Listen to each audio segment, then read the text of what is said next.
Beneath every step we take lies a forgotten world. Empires have fallen, ships have sunk, and kings have been erased, yet their treasures still breathe beneath the soil. To follow their trail is to walk the invisible corridors of history, where the earth keeps its quiet archive of human longing. And the deeper you listen, the more it speaks. Beneath the soil, beneath the waves, beneath centuries of silence, gold waits, coins stacked by trembling hands, crowns wrapped in cloth, jewels sealed in darkness. Each hidden treasure carries a moment in time, a heartbeat that once feared loss. Somewhere, someone buried it with a whisper or a prayer, hoping the earth would keep their secret safe.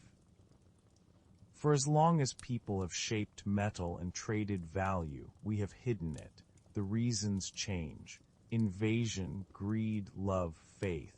But the gesture is the same. To bury wealth is to believe in a future, even if you may not see it again. It's a quiet promise that the world might one day return to peace, that someone will dig again and remember. Every discovery begins the same way. A faint sound of metal against stone, a shimmer beneath the dirt, the first breath of air touching what has slept for 1,000 years, and in that moment, history exhales. The hands that find the treasure meet the hands that buried it, across a bridge of centuries. Gold has no heartbeat, yet it moves people like a living thing. It starts wars, rebuilds cities, and stirs dreams. But when it's hidden, it becomes something else. A symbol of trust and fear, of endings and beginnings. Beneath every buried chest lies a human story, often one of desperation. The buried coin is not just wealth. It is hope wrapped in metal, waiting to be seen again. Across time, we have built myths around these lost fortunes. Ships sunk in storms. Cities swallowed by the sea, vaults sealed by kings and forgotten by heirs. Some are real, some are stories told by firelight, yet all of them speak to the same longing, the wish to hold something eternal in a fleeting world. This is not just another story about treasure. It's a journey into why we keep searching, because what we find beneath the ground is never just gold. It's the reflection of who we are and what we fear to lose. Stay with this journey. Subscribe and step into the stories buried beneath our world. Stories that reveal not only the history of wealth, but the quiet truths about the human heart. Chapter 1: The First Hoards. Long before gold coins clinked in the hands of kings, long before nations measured wealth in numbers, there were small treasures hidden in the earth. They were not buried by merchants or emperors, but by ordinary people, farmers, travelers, tribes, who feared what tomorrow might bring. They dug shallow pits and filled them with their most precious things, blades, beads, small circles of metal no larger than a thumb. And when they covered them again with soil, they left behind the first whispers of human anxiety, the first quiet hoards. In those early ages, the idea of wealth was not about luxury, it was about safety. The world was unstable, often violent, ruled by weather and war. When threats came, an army from the hills, a flood from the river, a famine spreading through the fields, people did what instinct told them to do. They hid what they loved. To bury wealth was to protect the memory of work, of family, of life before the storm. It was an act of fear, but also of faith. Somewhere deep inside, there was the hope that they, or someone like them, would one day return to find it again. The soil of Europe still remembers those moments. Across Britain, Germany, and the lands once walked by the Celts, archaeologists have unearthed these caches. Clusters of bronze and gold, carefully arranged as if placed with ceremony. The Oxborough hoard, the Salisbury hoard, the ancient deposits found along the River Thames. Each discovery tells the same story in a different voice. Some were hidden during times of invasion, when the scent of war was in the air. Others were buried as offerings to unseen powers, gifts to gods who ruled the harvest and the rain. To the people of those ages, the ground was both grave and guardian. One of the most mysterious finds is known as the Nebra sky disk, discovered in Germany. It is a bronze plate, darkened with age, decorated with gold shapes that map the stars, the sun, the moon, and a cluster of constellations. Around it were swords, bracelets, and axes, all buried together over 3,000 years ago. To us, it looks like art. To them, it was something sacred, a vision of the heavens preserved beneath the soil. Whoever buried it may have believed they were sealing away a piece of the sky itself. In that gesture lies something profoundly human, the urge to hold on to beauty, to keep it safe from time. These early hoards reveal how money, before it was even called money, carried emotional weight. Bronze tools and gold ornaments were more than trade items. They were symbols of status, of survival, of belonging. And when danger came, people didn't scatter them or spend them. They hid them together as if gathering family members' clothes. Each hoard was a kind of message to the future. I was here. This was mine. This mattered. Centuries later, when archaeologists brush the soil away from these objects, they are not just uncovering metal. They are reopening a moment of fear and hope. The shapes of the tools still bear fingerprints. The gold still shines faintly, as if remembering sunlight. Every artifact speaks, but softly. It tells us that even in the earliest times, people measured life not only in what they built, but in what they were willing to lose, and still believe might be found again. There is something deeply moving about how ordinary many of these treasures are. Some contain nothing rare or extravagant, just the simple possessions of everyday life, a ring, a piece of jewelry, a handful of coins. Yet to the one who buried them, they meant everything. We tend to imagine treasure as grand, but most of it began as personal. The act of burying is intimate. A person alone with their fear, their hands in the dirt, making a small promise to the earth. The story of treasure begins not with greed, but with love. In time, this instinct would evolve. As trade spread and societies grew, the idea of hiding wealth became more deliberate. Temples stored offerings. Chieftains built burial mounds. The sacred and the practical intertwined. When gold was offered to the gods, it was often buried, not for retrieval, but as a permanent gift. The line between protection and devotion blurred. In many ways, this was the start of treasure's double life, both a symbol of faith and a tool of power. Archaeologists often describe the feeling of uncovering a hoard as quiet awe. It's not like finding a relic in a museum drawer. It's like stepping into someone's final decision. The placement of each item, the careful covering of soil, the choice of location, all of it tells a story of urgency and intention, and yet no one ever returned. The people who hid these treasures never reclaimed them. Whatever they feared, it outlasted them. What remains are their hopes, preserved in metal. The first hoards remind us that the story of hidden wealth didn't begin with kings or pirates.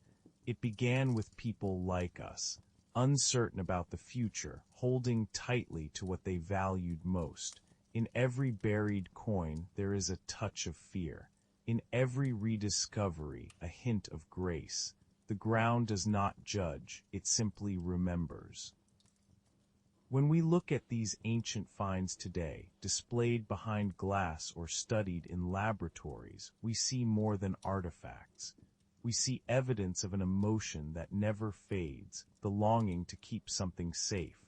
Thousands of years have passed and the same desire remains. We still lock things away. We still bury memories in drawers and passwords in vaults. The form changes, but the feeling doesn't. We are still, in some quiet way, burying our own hoards. In the next chapters, the treasures will grow larger, the stories more complex. Kings, ships, and empires will rise and fall. But this first chapter belongs to the nameless ones, the people whose treasures were not meant for legend. They buried not riches but reassurance. Their gold was not currency but comfort. And when we find it now, gleaming faintly in the light after centuries of darkness, it reminds us that the deepest treasures are never just about what they're made of. They are about what they meant to the hands that let them go. Chapter 2: Pharaohs and Tombs. In the heart of the desert, where the wind moves like memory and sand buries everything it touches, the kings of Egypt built their treasure vaults. They were not vaults in the way we think of them now, but entire worlds of stone. Tunnels carved into cliffs, chambers painted with stars, and corridors filled with the still air of eternity.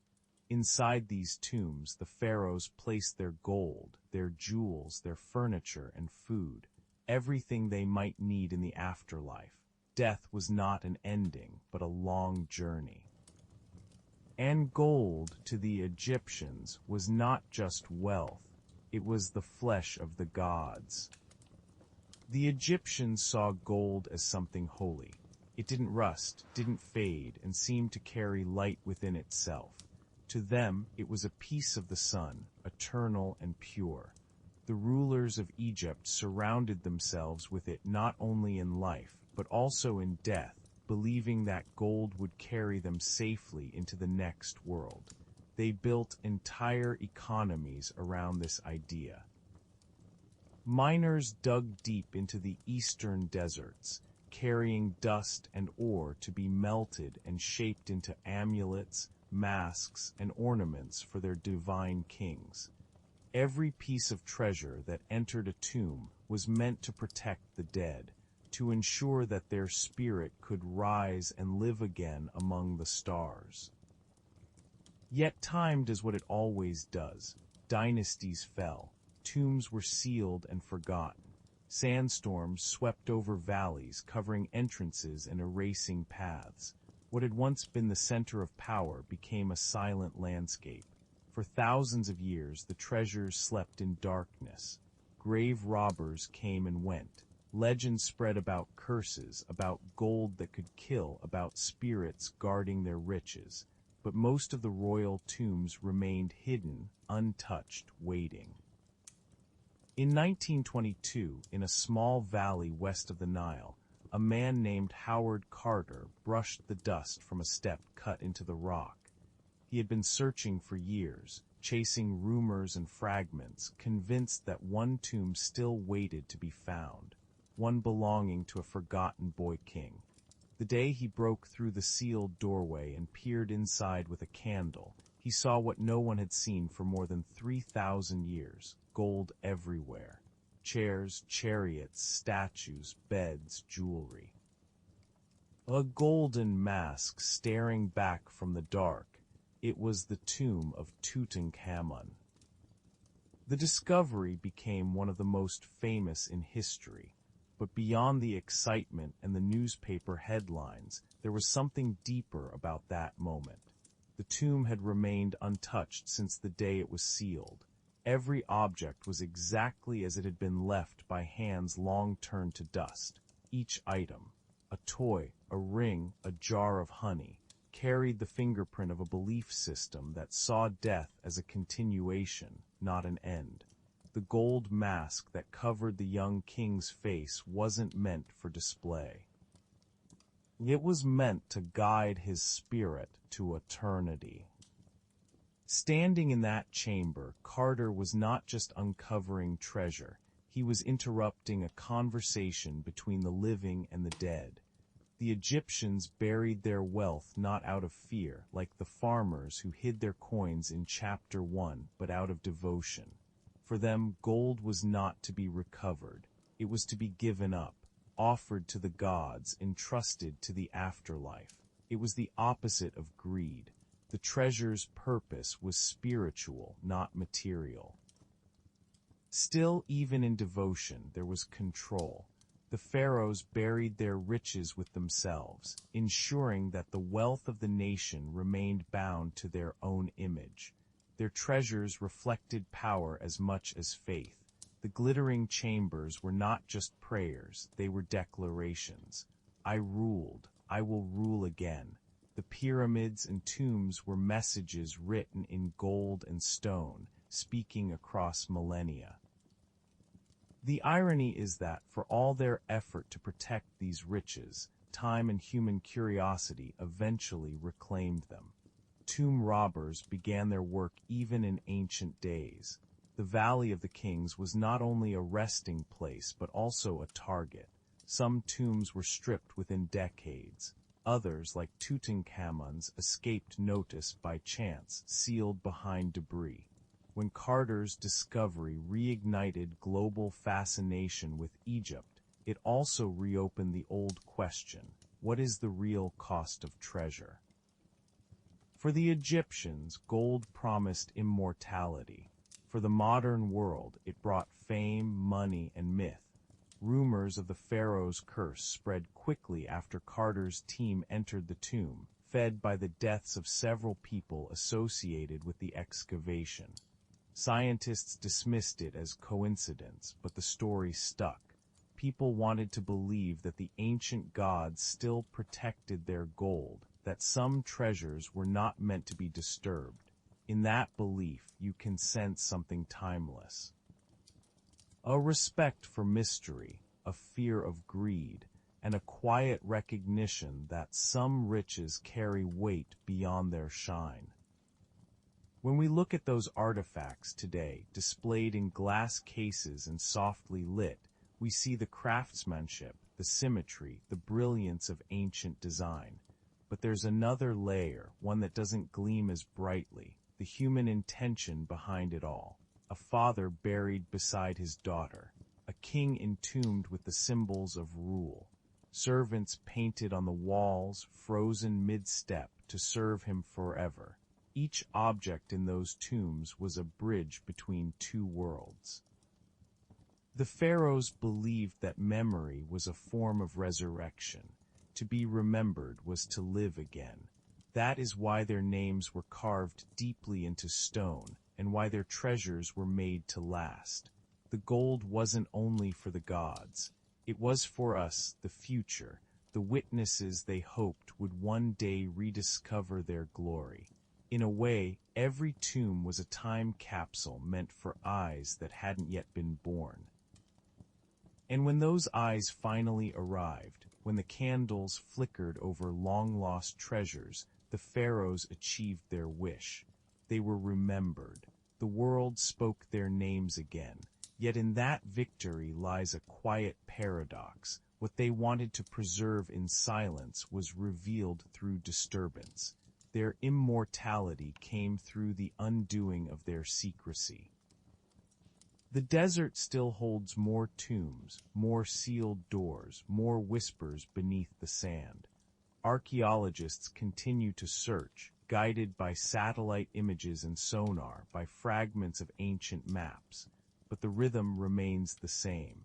Discovery and stillness, loss and remembrance. Every unearthed treasure tells a story of faith in something unseen. Every sealed chamber reminds us that wealth, in its deepest sense, has always been about control over time. The Egyptians mastered that illusion more beautifully than anyone. They turned gold into prayer, architecture into eternity. But even they could not escape the truth that every treasure, no matter how well hidden, eventually returns to light. The sands shift, the stone cracks, the seal breaks. What remains is the same question that has followed humanity since the first hoard was buried. What are we really trying to keep safe? The gold itself, or the hope that something of us might last forever? And so the story of buried wealth moves forward, from sacred tombs to lost cities, from devotion to disappearance. The next treasures will not rest in silence beneath the desert, but beneath the sea, where time moves slower and memory sinks deeper. The earth's secrets change their shape, but never their meaning. What was once sealed in stone will soon be swallowed by waves. Chapter 3: The Lost Cities Beneath the Sea. The sea remembers everything. It keeps the shape of old coastlines and the bones of forgotten ships. It covers what once was land, swallowing walls, statues, and the sounds of human life. Beneath the calm surface of the water lie the outlines of cities that once thrived. Ports filled with voices, marketplaces bright with color, temples echoing with prayer. When they vanished, they took their treasures with them.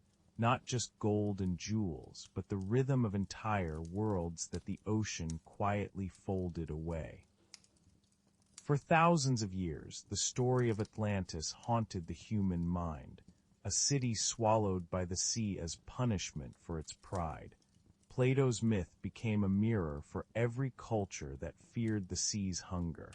Yet, even as people debated whether Atlantis was real, the ocean kept its own secrets, silent and patient. Over time, divers and archaeologists began to find proof that the myth was not entirely wrong. Whole cities had indeed slipped beneath the waves. Not out of arrogance, but because the earth itself shifted and the waters rose. Off the coast of Egypt lies one such city, Heracleion. For centuries, it existed only in stories. Ancient Greek writers described it as a bustling port, a place where merchants traded spices, fabrics, and gold. But by the late Middle Ages, it had vanished. Sailors passed over its resting place without knowing. Then in the early 2000s, a team of divers led by Frank Gaudio found statues, columns, and coins lying on the seabed of the Mediterranean, preserved beneath layers of silt. What they uncovered was breathtaking. A city frozen mid-breath, its temples still standing, its inscriptions still legible. As divers moved carefully through the ruins, they found colossal statues of pharaohs, each face still serene despite the centuries of darkness. They found gold coins that had lost none of their shine, and amulets still strung on their original cords. Everything seemed untouched, as though time had slowed to a crawl. What the sea had taken, it had also protected. It was not destruction, but preservation in another form. Heracleion's story is one of both beauty and loss. Earthquakes and rising tides pulled it under gradually. The land softened, the buildings tilted, and one day the water came in for good. The people fled, leaving their homes, their markets, and their temples behind. What remains today is a memory of that moment. The instant when land became sea.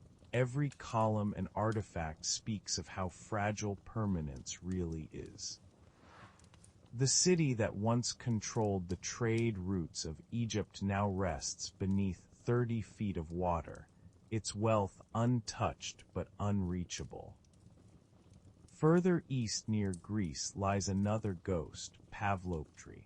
Unlike Heracleion, this city is far older. One of the oldest submerged towns ever found. Its streets still exist, carved clearly into the seabed. Divers can walk through the outlines of homes, workshops, and courtyards, each shaped by hands from 5,000 years ago. There are no treasures in the glittering sense, no gold, no jewels, but the city itself is treasure, a complete memory of early human civilization. Amphorae used to store grain still rest where they were dropped. The stone floors still bear the marks of footsteps. What makes Pavloptre haunting is its ordinariness. It was not a city of kings, but of fishermen, traders, and families. Its disappearance was slow, its rediscovery quiet. The sea here is shallow, and the ruins visible through clear blue water. You can almost imagine children running across the courtyards, markets buzzing with talk, boats coming in with the day's catch. When you see it, it doesn't feel like history. It feels like something that just fell asleep. The ocean hides other worlds too.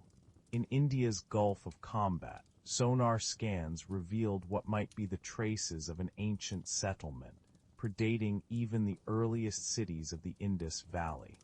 Off the coast of Japan, strange stone terraces lie beneath the waves at Yonaguni, shaped so precisely that some believe they must be man-made. Whether natural or carved, these underwater forms remind us that the border between nature and civilization is thinner than we think. The sea does not erase, it absorbs. It changes the story's shape. The treasures of these lost cities are not found in gold alone. They lie in what they teach us about fragility and time. Every submerged column and statue is a record of how quickly the world can shift. Civilizations that thought themselves eternal were undone not by war or greed, but by the quiet movement of the earth beneath their feet.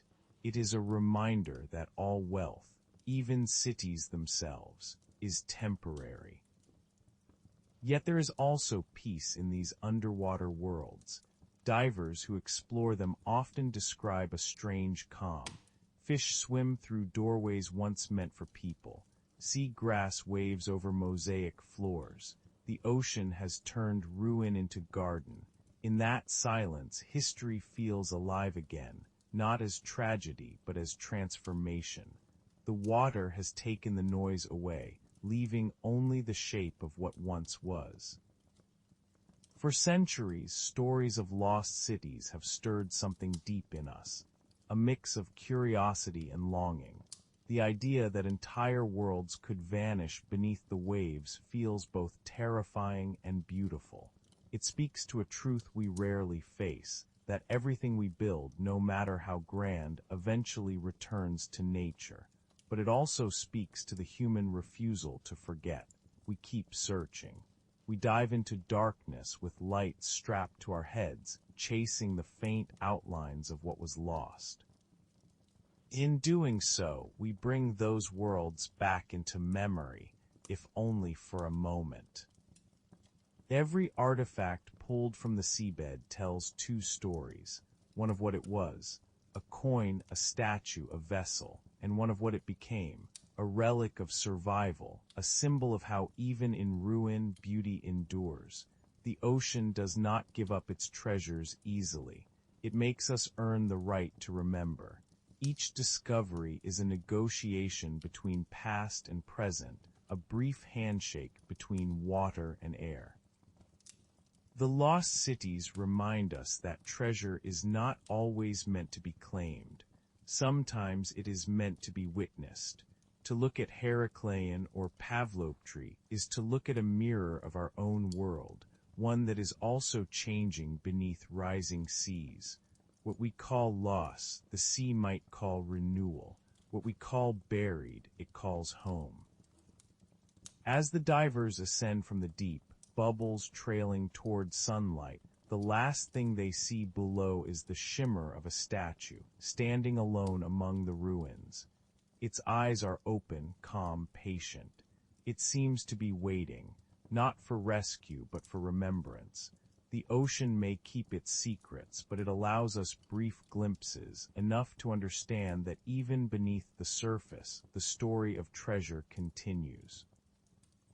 The next chapter will move from the ocean to the crumbling edges of an empire, from cities swallowed by water to fortunes buried by fear. The Romans, who once ruled the known world, would one day hide their gold in the same soil that built their roads.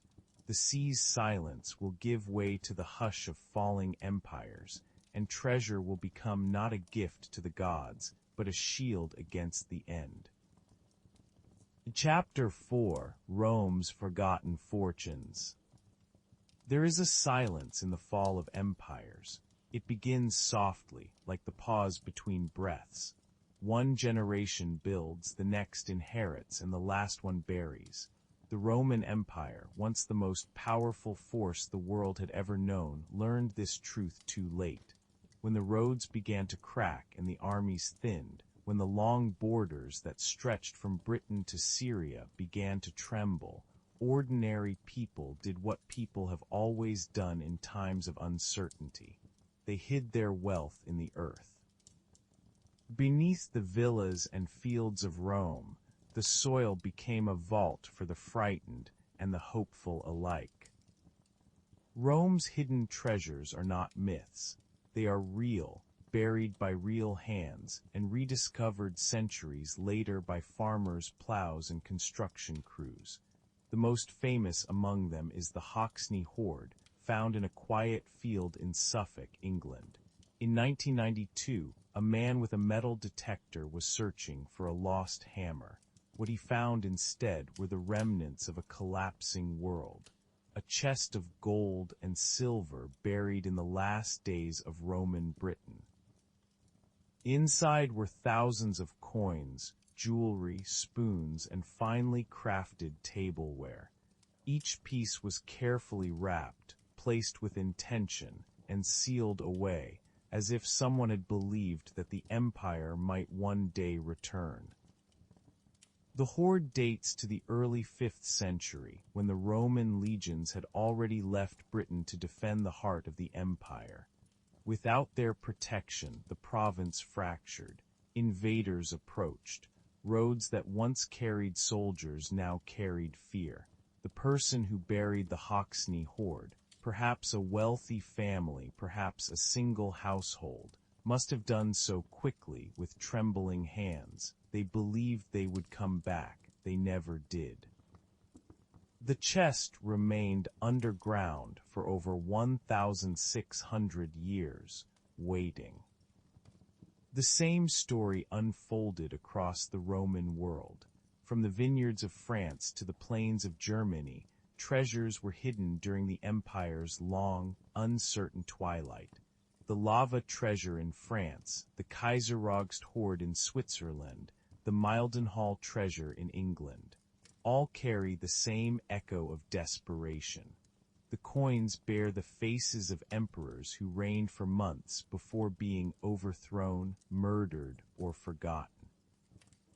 Each coin is a small window into the empire's decay, a reminder that power, once vast, can vanish almost overnight. Rome was built on the promise of order. Its coins bore inscriptions proclaiming peace, prosperity, and eternal stability. Pax Romana, the Roman peace. To bury those coins was to admit that the promise had broken. It was to say that peace no longer held. In that act of concealment, the Roman people turned their wealth into a message to the future. They didn't just hide it from invaders, they hid it from time itself. The Romans were not strangers to hoarding. Even in the empire's golden age, people buried coins as offerings to gods or as hidden savings.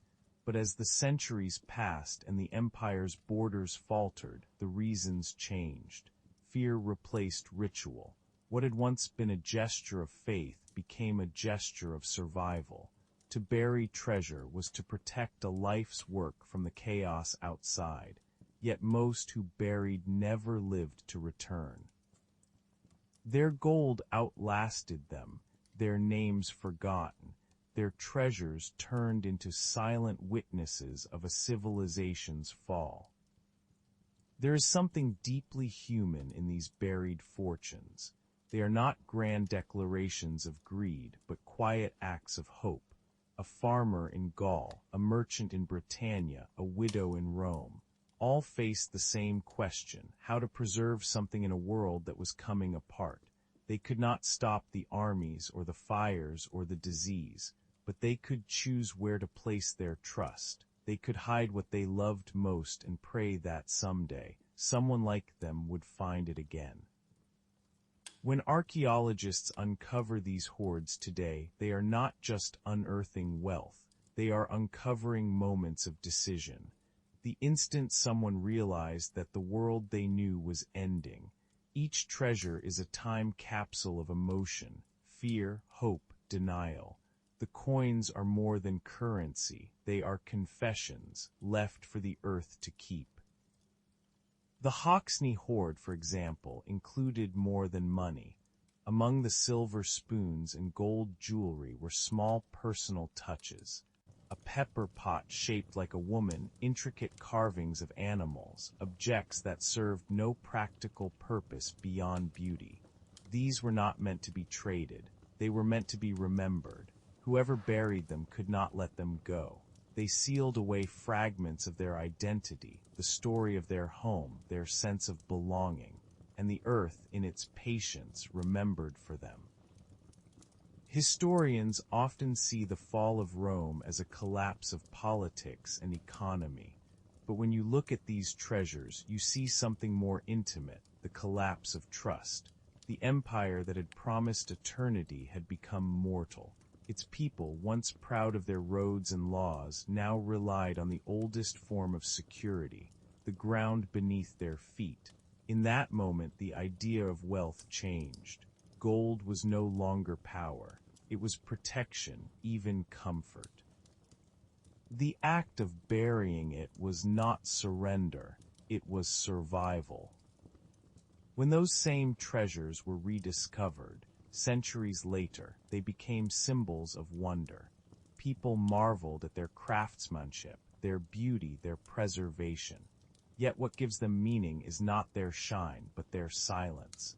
They waited through the rise and fall of kingdoms, through plagues and wars, through the transformation of the very lands they once ruled. They remind us that even the greatest systems crumble, and what remains are the small, personal gestures of ordinary people trying to hold on.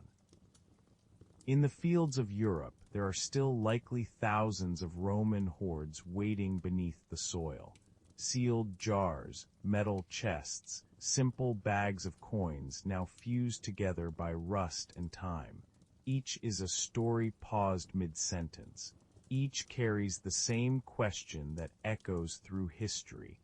What do we choose to protect when everything feels uncertain?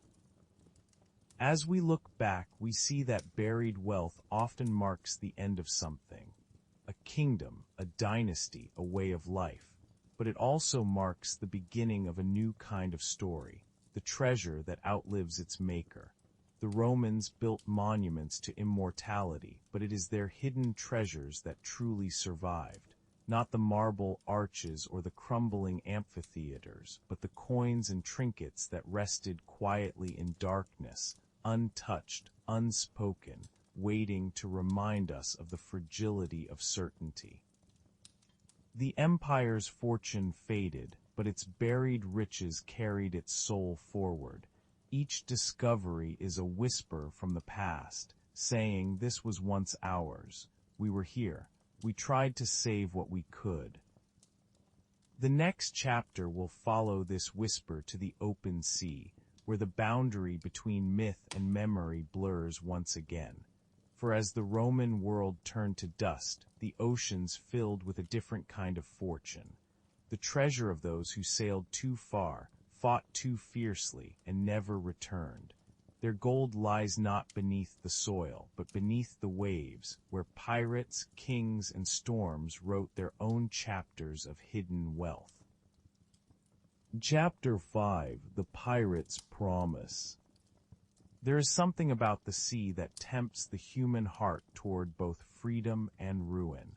It stretches endlessly, offering escape to those who chase fortune, and swallowing those who believe they can tame it. In the 17th and 18th centuries, the oceans became a stage for this dangerous dream. The winds carried ships heavy with gold, silver, and spices, the wealth of empires sailing from the New World to the Old. And waiting in the shadows were men who lived without flag or law, driven by hunger, courage, and greed. Pirates. They were both thieves and poets of their own kind, men who buried their dreams in the same sand where they buried their loot. The legend of buried treasure begins with them, the idea that a single chest hidden on a lonely island could make a person rich beyond measure. In truth, most pirates never lived long enough to hide anything. The sea took them before the soil did, but a few stories, real ones, gave rise to myths that would outlast their lifetimes. One of those stories belongs to the Whydah, a ship once built for the slave trade, captured and converted into a pirate vessel by Samuel Bellamy, known to history as Black Sam. In 1717, his ship was caught in a storm off the coast of Massachusetts. It sank within sight of shore, carrying an enormous haul of gold and silver from more than 50 captured ships. For centuries, it lay hidden beneath the sand and surf, until divers rediscovered it in 1984. The Whydah remains the only verified pirate ship ever found, a real chest of evidence buried by the sea. Inside its wreckage were coins, weapons, and personal belongings, proof that the legends had roots in truth. Yet the treasure was only part of the story. The Whydah also revealed something deeper about its captain. Bellamy was not the monster that stories made pirates out to be. He was a man disillusioned by the world's injustice, a sailor who turned to piracy because the ocean was the only place where wealth could be seized rather than inherited. His buried fortune was not simply stolen gold. It was rebellion cast in metal. Across the same waters, another ship met a similar fate. The Nuestra Señora de Atocha, a Spanish galleon loaded with gold and emeralds from South America, sank in 1622 during a hurricane near the Florida Keys. For decades, treasure hunters searched for her. They found only fragments, a few coins, a handful of artifacts, until 1985, when the wreck was finally uncovered by Mel Fisher and his team. What they brought to the surface was staggering. Hundreds of gold bars, thousands of coins, silver ingots, emeralds, jewelry. A fortune so vast it defied imagination. But beneath the weight of the discovery lay a human truth. This was the wealth of lives lost, the cargo of an empire's greed. For centuries, the sea had kept the secret. When the divers surfaced, they weren't just holding gold. They were holding a piece of history's endless cycle, of conquest, plunder, and loss. Every coin, every jewel had been bought at a cost far greater than money. The ocean had simply done what the earth once did. It took back what humanity tried to own. Despite these real treasures, the myth of buried pirate gold persisted in a more romantic form. Writers and storytellers turned fragments of truth into legends. The tale of Captain Kidd, for example, became a symbol of hidden fortune. Kidd was a Scottish sailor turned privateer, a man commissioned by the English crown to hunt pirates, only to be accused of piracy himself. When he was captured in 1701, rumors spread that he had buried an enormous treasure before his arrest. For centuries, adventurers searched for it, from Long Island to Madagascar, but no proof ever surfaced. The story became a mirror for human obsession, the belief that somewhere, riches still wait for the one clever enough to find them. The irony, of course, is that the real pirates were too busy running, fighting, and dying to bury their wealth. They spent it as quickly as they stole it, trading gold for rum, shelter, and fleeting moments of freedom. The buried chest, when it did exist, was rarely more than a quick hiding place, a pause between storms. But myth doesn't care for practicality. Myths endure because they speak to something inside us. The pirate's chest is not just about gold. It's about the hope that fortune might still be waiting for us somewhere, just beyond the horizon. For the empires of the age, pirates were the dark reflection of their own ambition. The same ships that carried stolen treasures for kings were the ones pirates attacked. The same gold that fueled wars also fueled rebellion. The sea became a vast, moving theater of hypocrisy, one where the lines between villain and hero blurred with every wave. In the eyes of those who ruled, pirates were criminals, but to many sailors they were symbols of freedom. People who defied the order that kept most men poor and a few endlessly rich. Today, when divers find these wrecks, the Whydah, the Atacha, and dozens of others, they recover more than coins. They recover the dreams that drove men to chase wealth at the edge of the world. Each shipwreck is a frozen moment of belief that somewhere on the sea, a man could rewrite his fate with one successful raid. The treasure they left behind is both proof of their daring and evidence of their downfall. Beneath the myth there is a quiet truth that echoes through all buried wealth. No fortune truly belongs to anyone for long. The ocean gives and takes in equal measure. The pirates thought they could outsmart the world by hiding their loot. The empires thought they could outlast time by hoarding gold. In the end, both lost their treasures to the same water that carried them. The sea keeps its promises better than men do. If you stand on a quiet shore at dusk, you can still imagine it. The sound of waves washing over something heavy and forgotten, the ghost of a ship far beyond sight. Somewhere out there, more wrecks still rest beneath the tide, sealed in darkness, guarded by salt and silence. They are reminders of a truth as old as the human story itself, that wealth can be hidden but never owned. The pirates' age faded as the empires grew stronger, but the promise they left behind, the dream of finding what others lost, still stirs the imagination. Treasure hunters, divers, dreamers, all carry a little of that same hunger. They chase what can never truly be caught. And as the age of pirates gave way to the age of empire, the seas grew crowded with ships that carried not rebellion, but plunder sanctioned by crowns. The next treasures to be hidden would not be buried by outlaws, but by conquerors, by the same powers that ruled half the world and feared losing it. The story of buried gold would grow darker now, as fortune became not just a dream, but a weapon. The lost gold of empires was next, and the earth would once again become a witness to the greed of kings. Chapter 6: The Lost Gold of Empires. When empires expand, they do not walk softly. They arrive with flags, armies, and fire. They take, they rename, they melt down and rebuild. In the wake of conquest, gold changes hands faster than blood dries.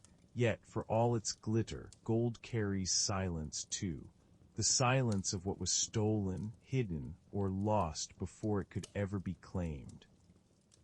The story of empire is written not only in marble palaces and battlefields, but also in the buried caches of gold that vanished beneath jungles, mountains, and deserts, too heavy with memory to ever truly be found.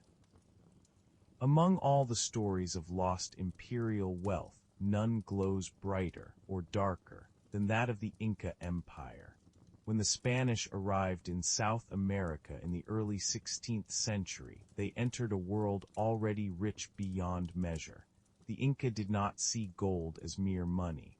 To them it was the sweat of the sun, sacred, living, and divine. They covered their temples in it, molded it into art, and used it to honor the gods.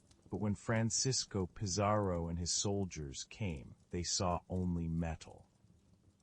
What to one people was holy, to another was currency.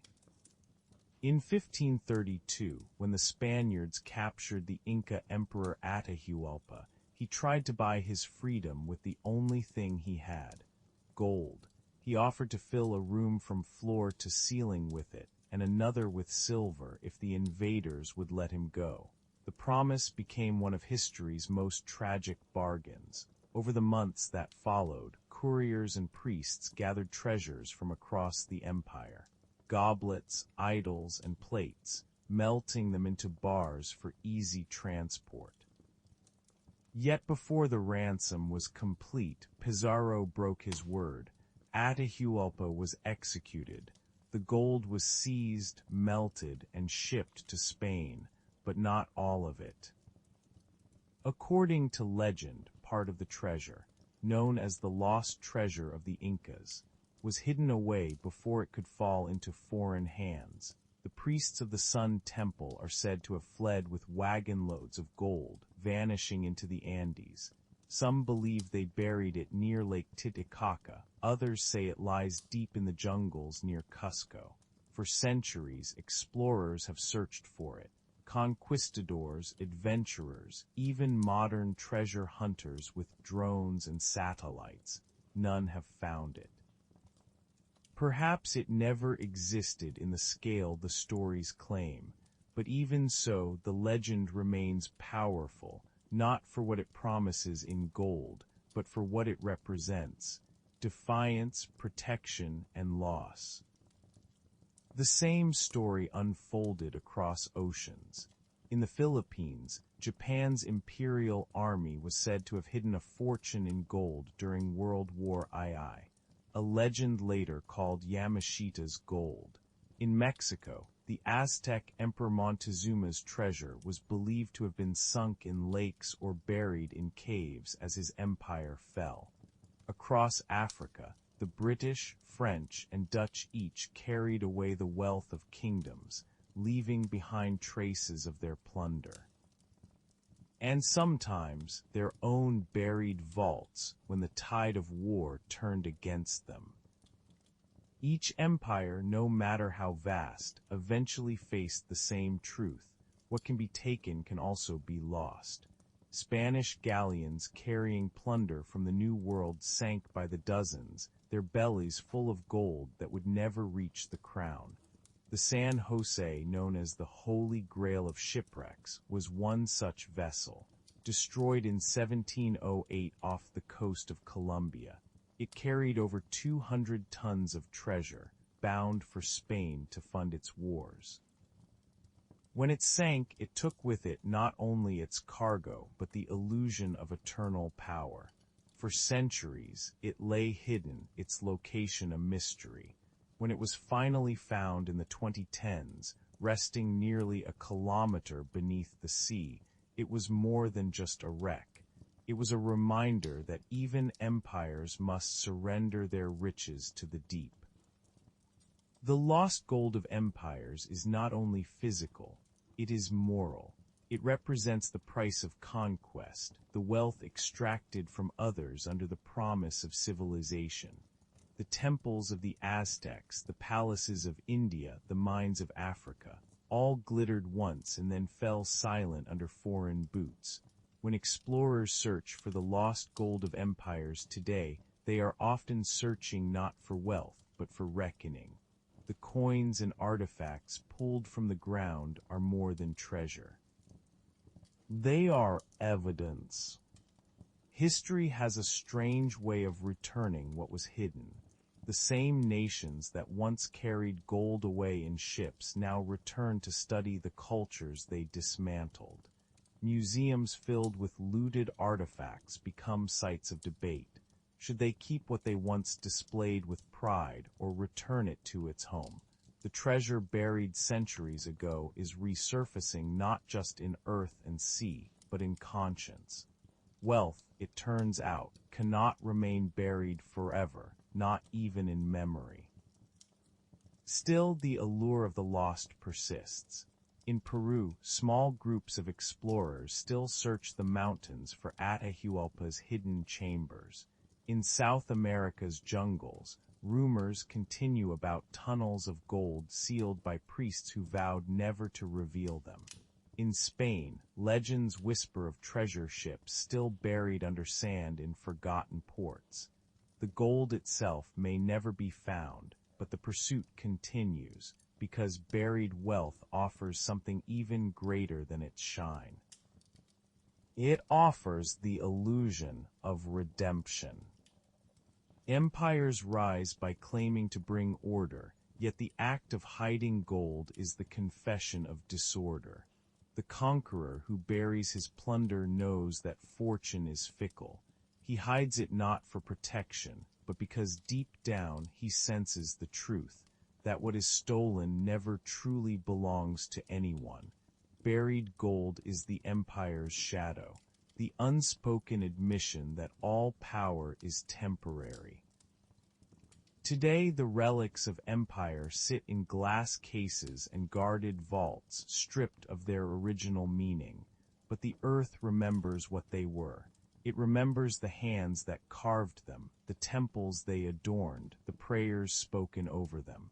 To the Inca, gold was a voice of the divine. To the conquistadors, it was victory. To us, it is history, a reflection of both creation and destruction. If you hold a piece of gold from that time, you can almost feel both stories at once, the reverence of the maker and the greed of the taker. Its surface gleams, but its weight carries centuries of silence. That silence is the true buried treasure, the moment when the world learned that even the richest empires could not own eternity. And so the gold remains scattered, in the jungles of Peru, at the bottom of the sea, in the foundations of old cathedrals, in museums half a world away. Each piece hums with the same quiet truth. Empires come and go. Gold endures, but its meaning changes with each generation that finds it. The story of lost empires is a story of surrender, of wealth turned to dust and glory turned to memory. The next chapter will descend again beneath the waves, where the ocean keeps its own history of empire. Among the coral and the sand lie not just the treasures of conquest, but the voices of those who carried them. Sailors, explorers, and builders of machines who left behind fragments of their genius and their greed. Their wrecks and the wonders inside them still wait to speak.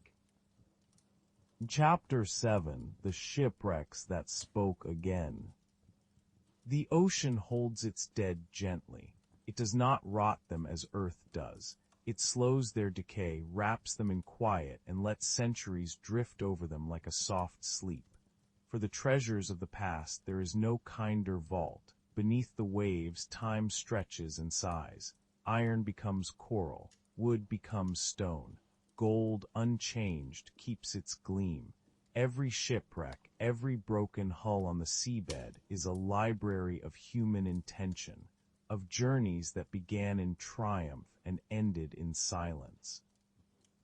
And when we find them, when the divers descend with lights and trembling hearts, it is as if the sea itself allows a brief conversation with history before closing its lips again.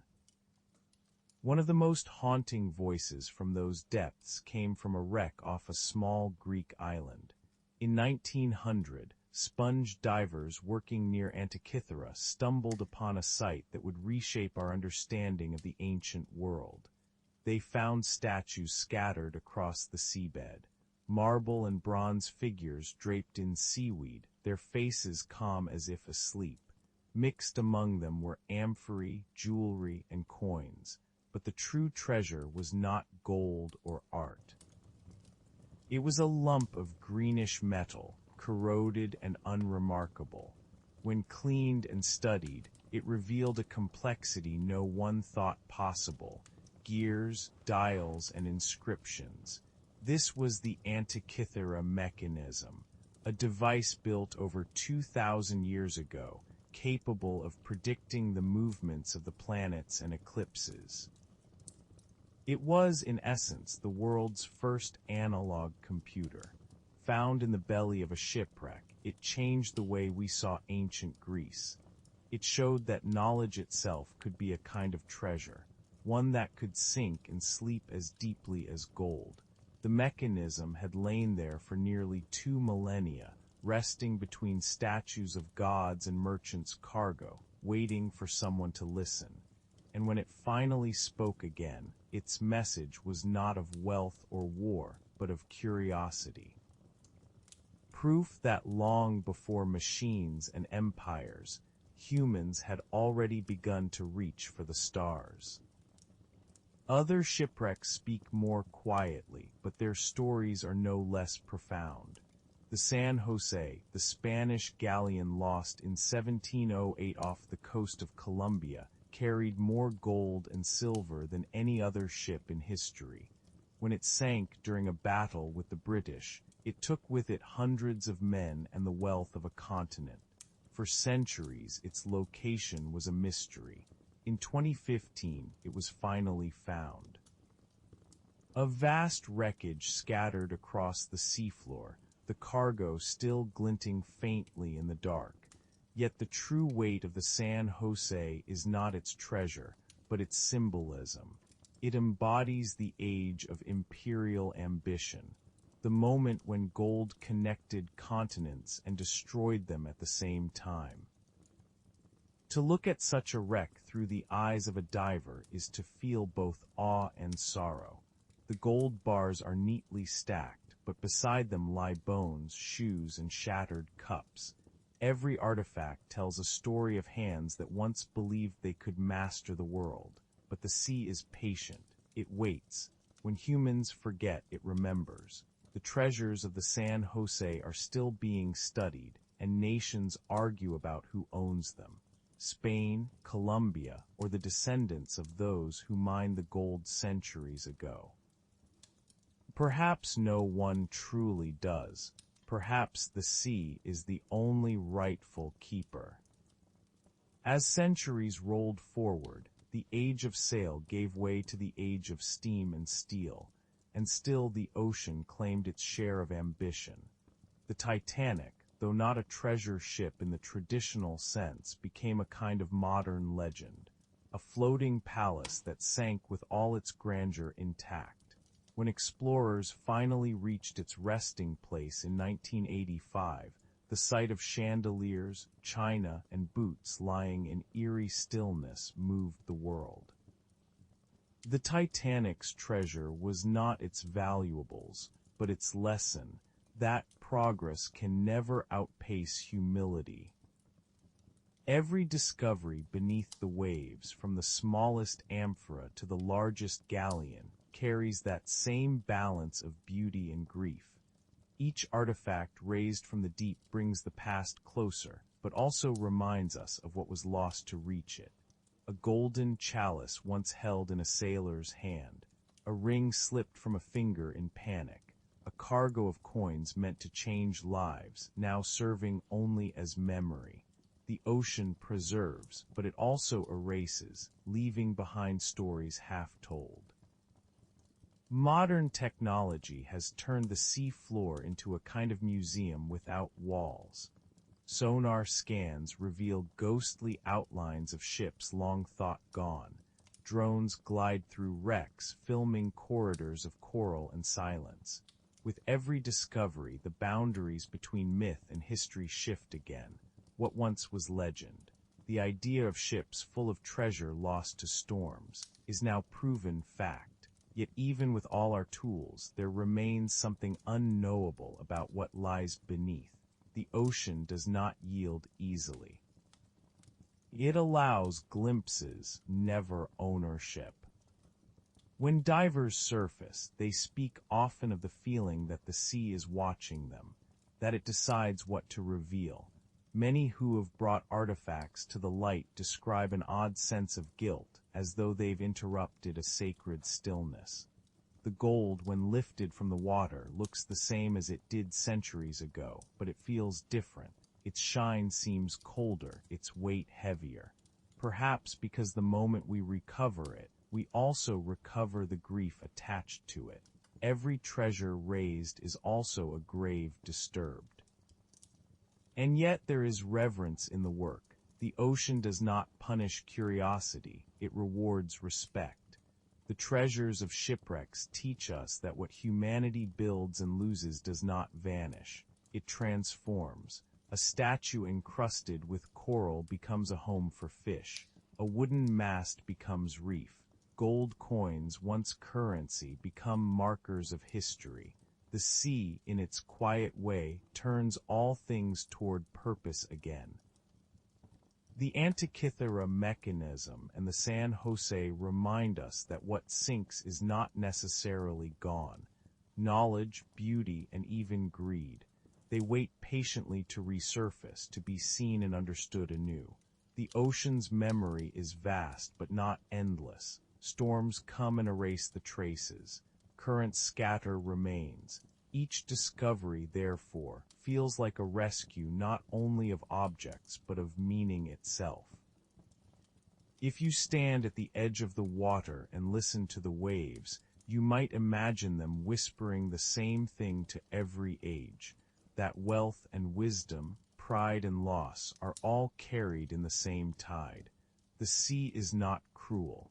It simply keeps balance. It takes what the world forgets and holds it until we are ready to remember. And as we rise from these depths, from the quiet of shipwrecks and their sleeping treasures, we return once more to the surface, to the land where gold has not only been lost but hunted. The next chapter leads to the fever of men who tore open the earth itself in search of buried wealth, chasing promises of fortune that glimmered just out of reach. The story will move inland now, to the mountains and rivers of the 19th century, where the dream of gold burned hotter than ever, and the promise of treasure turned into obsession. Chapter 8: The Cursed Gold Rush. The dream began with a shimmer, a flash in the water, a rock that glittered in a pan beneath the sun. That moment, simple, accidental, unremarkable at first, changed the course of the world. It happened in 1848 at a sawmill along California's American River, when a man named James Marshall picked up a pebble that caught the light just right. It was gold, small, bright, and pure. He could not have known that his discovery would ignite one of the most feverish migrations in history. A rush not just of men, but of belief, greed, and desperation. Gold had always drawn people, but the gold rush of the 19th century was different. It was the first time the dream of buried wealth seemed open to anyone. Not just kings or conquerors, but common men who believed that fortune could be dug from the earth by hand. Newspapers spread the news like fire, ships set sail across oceans, and entire towns emptied overnight. Farmers left their fields, merchants left their shops, and families left their homes, all chasing a promise that glittered in rivers and hillsides. Within a year, California's quiet valleys filled with the sound of shovels striking stone and rivers stripped bare of their beds. They called it a rush, but it was more like a storm. Tens of thousands arrived, each with a different story, a different hunger. Some came from nearby, others from China, Chile, and Australia. They carried picks, pans, and dreams heavy enough to break their backs. They dug and sifted, washed and panned, living in makeshift camps where tents rose like wildflowers overnight. In those early days, the air was thick with hope. Hope that somewhere in the next stream, the next bend, the next pan, fortune waited. For a few it did, but for most, the gold was an illusion that glittered just far enough away to keep them digging. The earth, once silent and untouched, began to change. Rivers turned brown with silt, hills were gutted, forests cleared, and streams diverted. The land itself became a casualty of the dream, and beneath the surface of human ambition something darker stirred: envy, violence, and despair. When gold runs scarce, trust runs out. Claims were stolen, fights turned deadly, and entire camps vanished overnight. The promise that drew men together now tore them apart. There were stories that spread through the camps, whispered by firelight, stories of cursed gold, of men who found fortunes only to lose their minds or their lives soon after. Some said the earth itself punished greed. Others said the curse was simpler, that gold could not fill the space it created in the human heart. Every man who found it seemed to want more, and those who lost it could never rest. The curse, in truth, was not in the gold, but in the desire. For every miner who struck it rich, 100 more fell to hunger, fever, or heartbreak. The lucky few who did succeed often discovered that wealth changed nothing. The gold they carried home brought envy, betrayal, and isolation.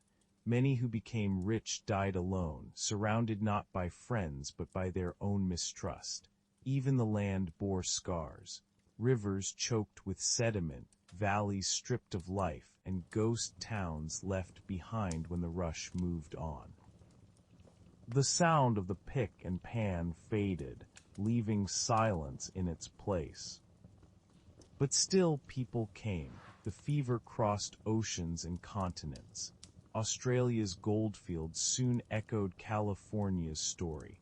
Men pouring into Ballarat and Bendigo, carving the earth for a promise that never came easily. In South Africa it was the same. In Alaska the same. Every rush followed the same pattern: hope, struggle, violence, collapse. Yet even as each one ended, the myth endured. The dream that treasure could be found, that it was out there, waiting, refused to die. There were moments of quiet humanity amid the chaos. In the camps, men who owned nothing shared what little they had. Strangers built towns from dust, carved communities from wilderness. There was music, laughter, even tenderness. The gold that divided also united, if only briefly.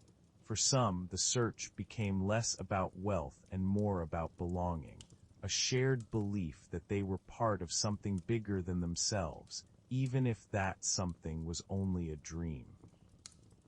And beneath the dream there was always the earth, patient, enduring, watching. Every nugget pulled from its veins was a reminder that wealth in its purest form is borrowed, not owned. The miners thought they were taking from the land, but in truth the land was teaching them, teaching that every gain carries a cost, every discovery an ending. When the rushes faded, the hills grew quiet again, trees returned, rivers cleared, nature covered the wounds with time. Today the ghosts of those days linger. In the American West, the remnants of mining camps sit beneath weeds and dust. Old pans lie rusted in the dirt. Rivers still carry traces of gold, too fine to see but enough to remind us of what once was. In museums, gold nuggets from the rush sit behind glass, not just as artifacts of wealth but of human longing. They are small, almost unremarkable. But if you look closely, you can see the reflection of thousands of faces. Dreamers, wanderers, and seekers who came with nothing but hope. The gold rush was both a triumph and a tragedy. It built cities, fueled economies, and shaped nations. But it also revealed the shadow that follows desire, the endless hunger that gold awakens in the human soul. The curse of gold is not supernatural. It is simply that it promises more than it can give. It shines, but it does not heal. It can buy comfort, but not peace.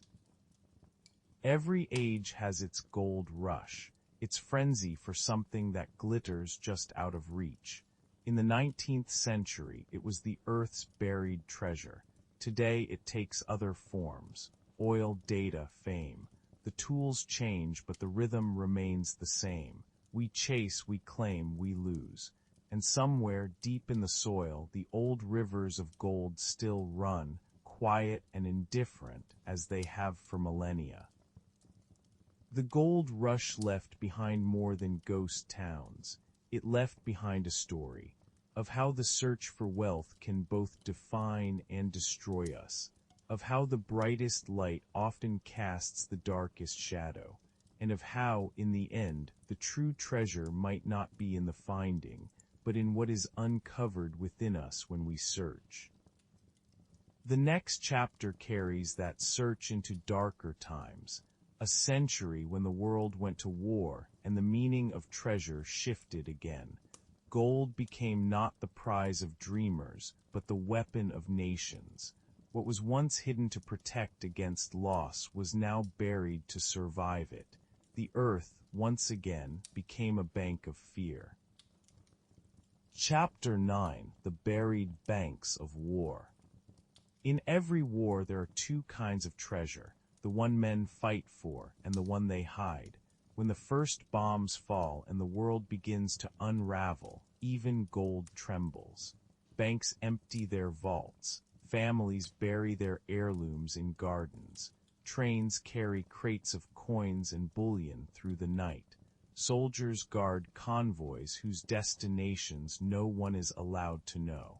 The instinct is as old as fear itself, to protect what cannot be replaced when everything else is burning. The 20th century's great wars turned the entire world into a landscape of buried wealth. When World War II spread across continents, the boundaries between survival and secrecy blurred. Gold, that ancient symbol of safety, became both salvation and curse. Nations hoarded it to finance armies. Others hid it to escape them.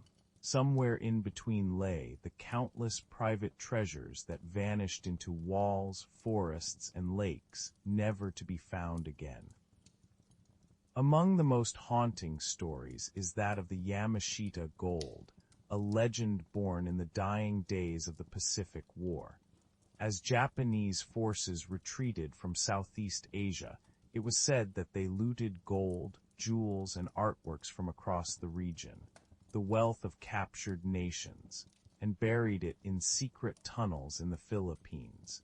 General Tomoyuki Yamashita's name became forever tied to it, though whether he truly ordered the hiding or merely became its myth is unknown.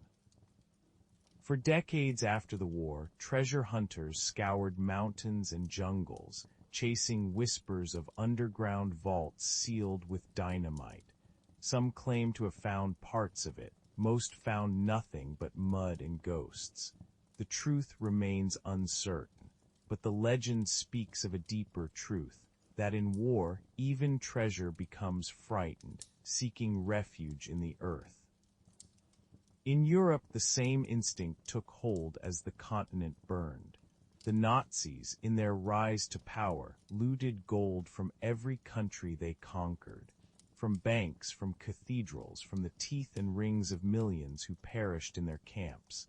The scale of the theft was staggering, but even the conquerors feared loss. As the Allied armies closed in, trains left Germany loaded with gold bars, paintings, and jewels, bound for secret vaults and mountain tunnels. Some were found, some weren't. One of the most famous of these lost caches is known as the Nazi gold train. According to reports that surfaced after the war, a train filled with gold and treasures departed from Wrocław, Poland, in 1945 and vanished before reaching its destination. Its cargo was said to include gold bullion, artworks, and archives looted from across Europe. For decades, stories persisted that the train lay hidden in a sealed tunnel somewhere in the Alp Mountains. Explorers, historians, and fortune seekers have searched for it tirelessly, armed with ground-penetrating radar and maps. So far, the train remains buried, or perhaps it never existed at all.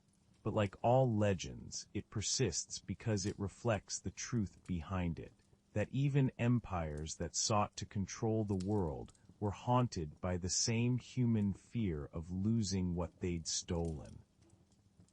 War makes everything unstable, not just borders but trust.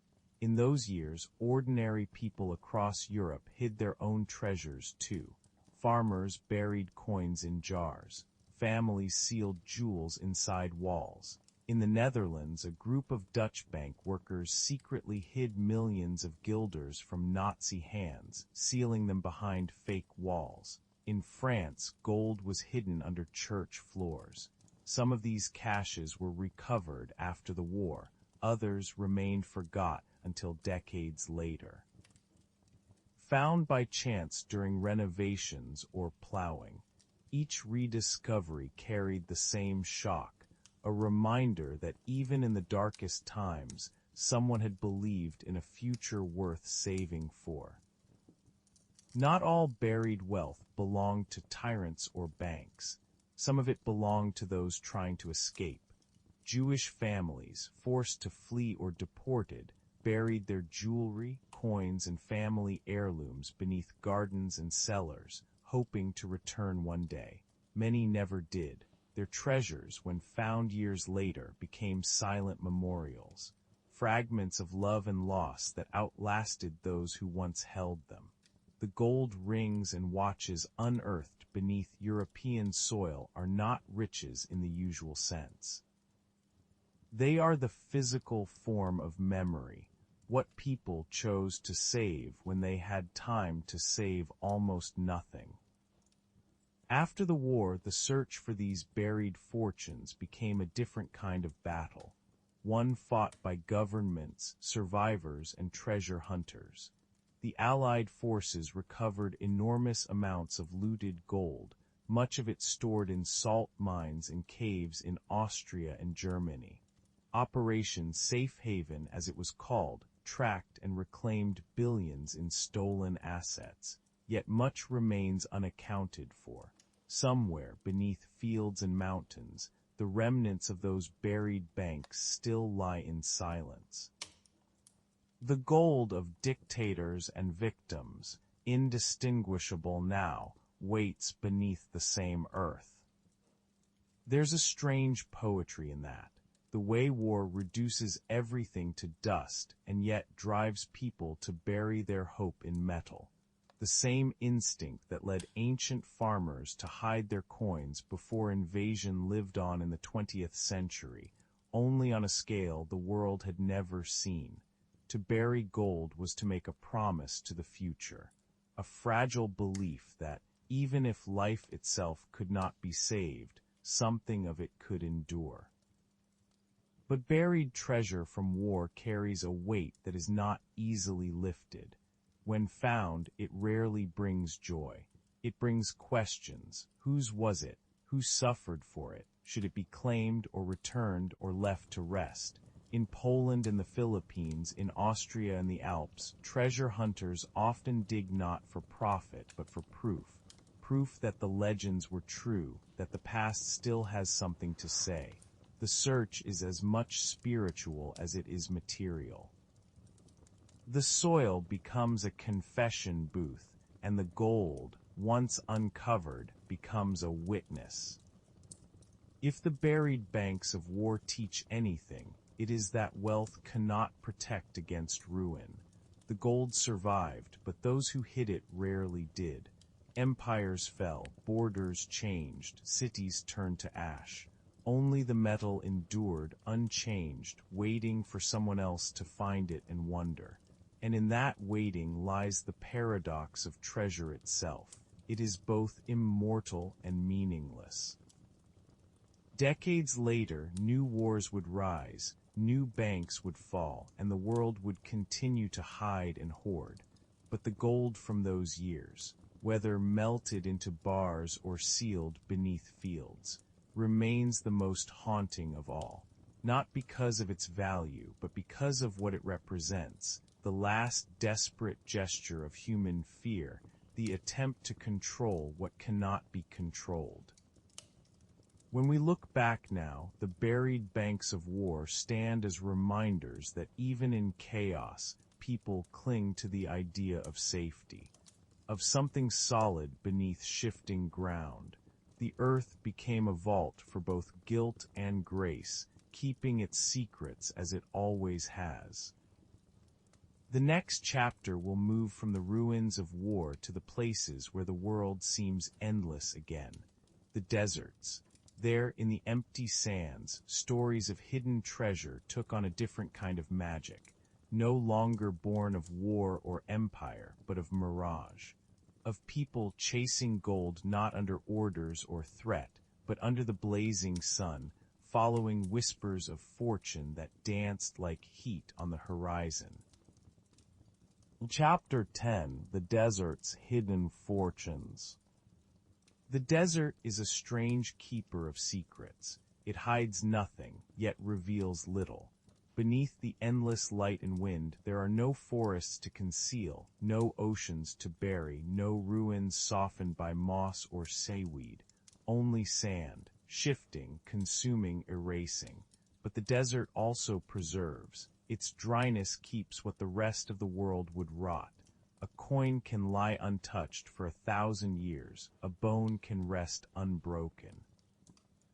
The sand buries everything with the same quiet care, holding onto memory until someone dares to look for it again. And so, for centuries, people have gone into the desert chasing gold that may or may not exist. From the burning dunes of Arabia to the red plains of the American Southwest, the promise is always the same: treasure lost to time, waiting to be uncovered by those brave enough to endure the silence. The stories change their names and faces, but their shape is eternal: a whisper, a map, a disappearance, and the faint gleam of something beneath the dust.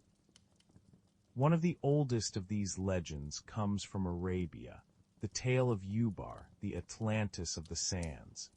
Ancient texts described it as a city of wealth and wonder, built on the incense trade routes that once connected the east to the Mediterranean. Caravans carried frankincense, myrrh, and gold through its gates, enriching its rulers until, as legend tells, they grew too proud. The city defied divine will, and so it was swallowed by the desert. For centuries, travelers spoke of its ruins half buried in dunes, of pillars rising from the sand like broken bones, but no one could find it. Then in the early 1990s, satellite imaging revealed traces of ancient roads converging in a remote part of Oman. Archaeologists followed them and found the remains of towers, pottery, and collapsed wells. Whether it was truly Ubar or another forgotten settlement hardly mattered. The story had already outgrown fact. The desert had held its secret long enough for it to become myth, and when it finally gave a small part of it back, it reminded us that even mirages are rooted in memory. In the American Southwest, the desert tells its own stories, tales of gold that drove men to madness. The most famous of them is the legend of the Lost Dutchman's Mine, said to lie hidden somewhere in Arizona's Superstition Mountains. The story began in the 1800s with a man named Jacob Waltz, a German immigrant who supposedly discovered a rich vein of gold and kept its location secret until his death. Since then, hundreds have gone searching, guided by maps, riddles, and dreams. Many never returned. The mountains are harsh, the summer heat merciless, and the paths twist endlessly into nothing.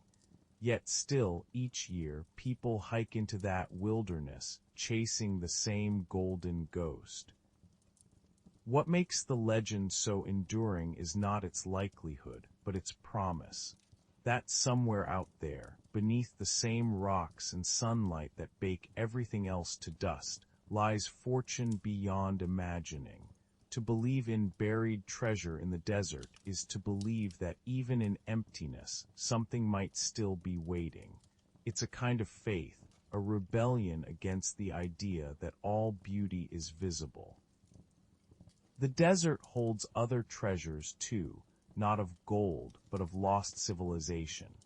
In Egypt, entire tombs and temples have been unearthed from dunes that once buried them completely. The sands that covered the Valley of the Kings preserved colors still vivid after 3,000 years. In Sudan, the pyramids of the Kushite kings slept beneath the desert for centuries before being rediscovered. And in the Sahara, the remnants of ancient riverbeds and cities suggest that what is now barren once bloomed. Each discovery feels like an echo from a world that refused to disappear completely. But the desert's greatest illusion is movement. It changes constantly, swallowing what it once revealed, revealing what it once hid. A storm can erase a trail overnight or uncover bones from an empire long forgot. To bury treasure in sand is to surrender it to the wind, and yet people do, or at least they believe others have. Bedouin tales speak of caravan gold hidden in dunes during raids. Explorers tell of Roman coins found miles from any known road. Even in modern times, rumors of lost caches, military, royal, or mythical, continue to pull wanderers into the heat.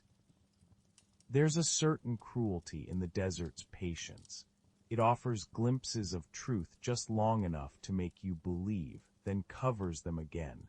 To search, there is to fight against time itself, against the shifting surface of memory. Many who have gone seeking the desert's fortunes end up finding something else entirely. Humility. The vastness strips away illusion, until all that remains is the smallness of human desire against the horizon's endless reach. Still, the human heart cannot resist the pull. The desert invites stories because it looks like the edge of the world, a place where anything could be hidden and anything could be found. Travelers describe mirages that shimmer like cities, lakes, or towers. The line between reality and imagination fades in the heat, and that blurring is where treasure is born. Gold in the desert is rarely metal. It's light itself, the way it bends, blinds, and promises. There's a strange comfort in that. The men and women who search for gold beneath the dunes are chasing not just wealth, but meaning. They go because the world still holds mysteries. They dig because hope, no matter how improbable, gives life its edge. Even when they find nothing, they return changed, touched by the silence, by the sense that they've stood closer to the world's raw truth than most people ever do. The desert's hidden fortunes, real or imagined, remind us that treasure is not always buried by hands. Sometimes it is buried by time, by nature, by the simple passing of eras. The gold may sleep beneath the sand, but the greater riches are the stories themselves. The way they travel through generations, shaping our hunger for discovery. If you listen closely to the desert wind, it carries those stories still. The whispers of lost mines, fallen cities, and kings who built palaces of light.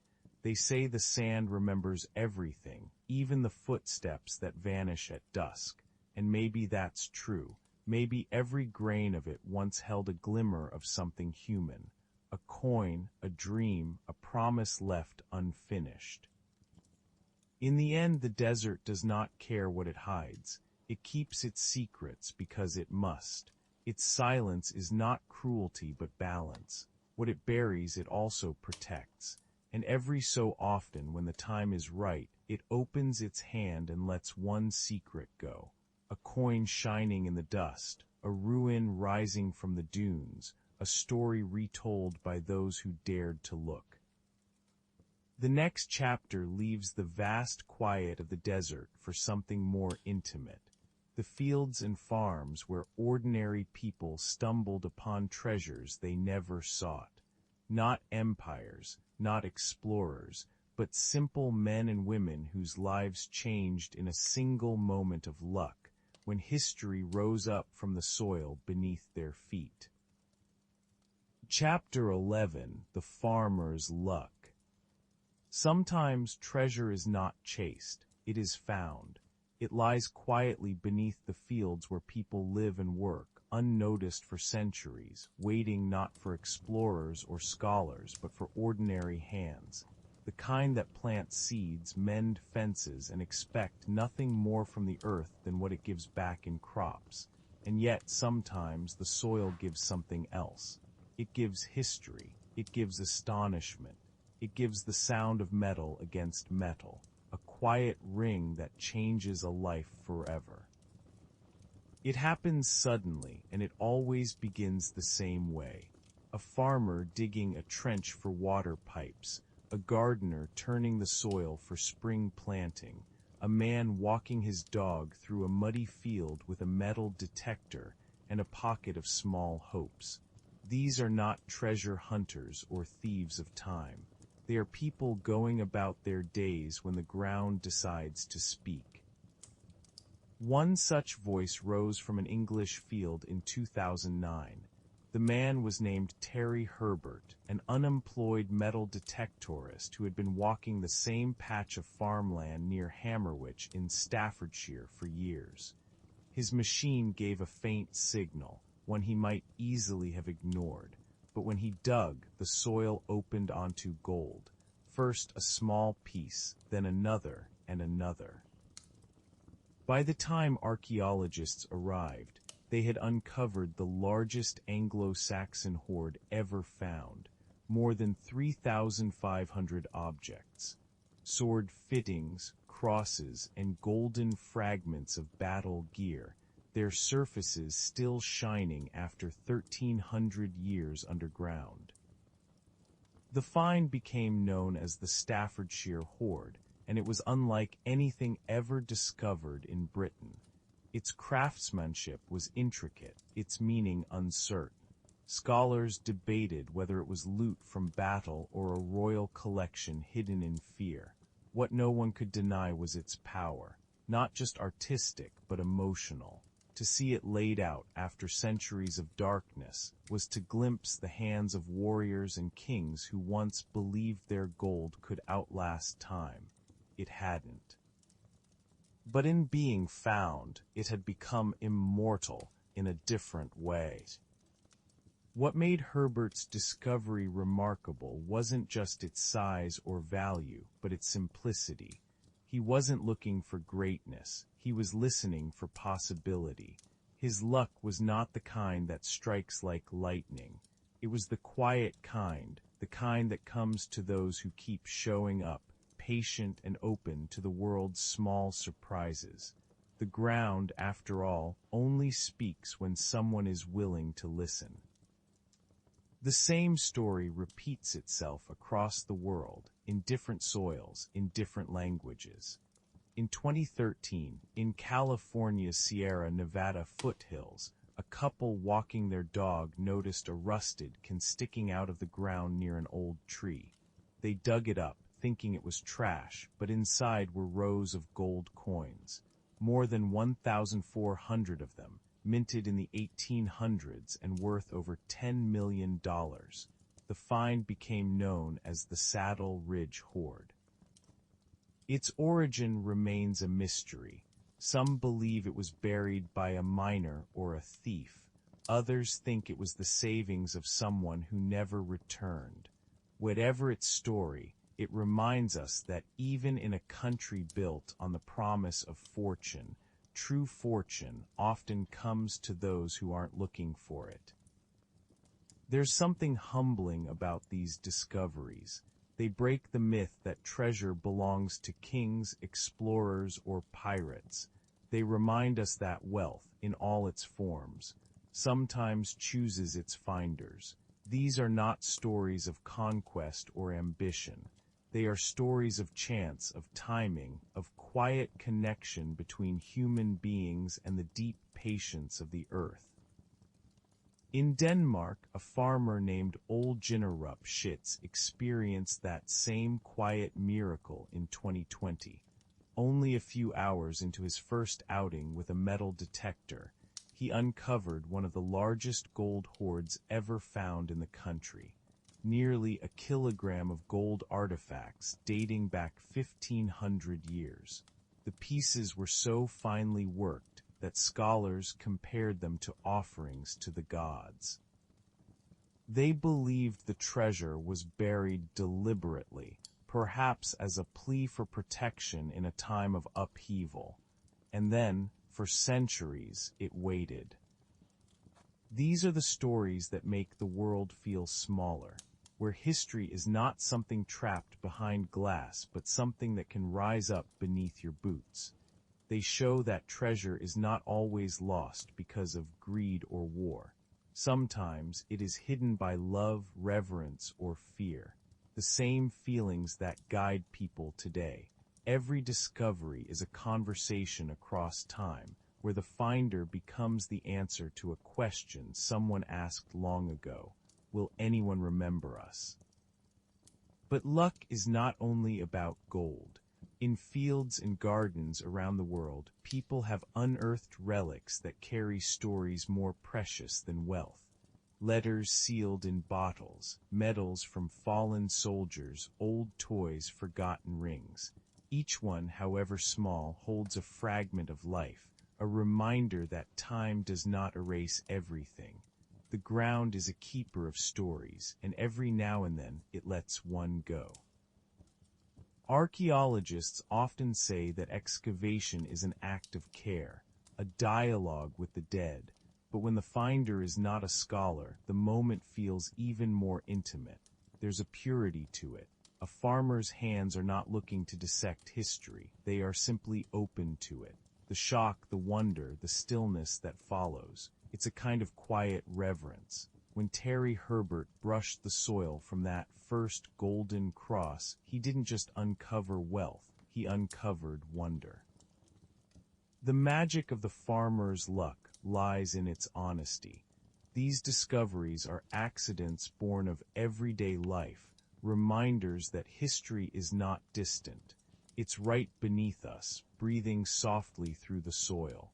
Every field, every garden, every forgotten patch of earth holds layers of time stacked one atop the other, each waiting for a moment to be seen. And when those moments come, they do something remarkable. They bring the past into the present not as a lesson, but as a gift.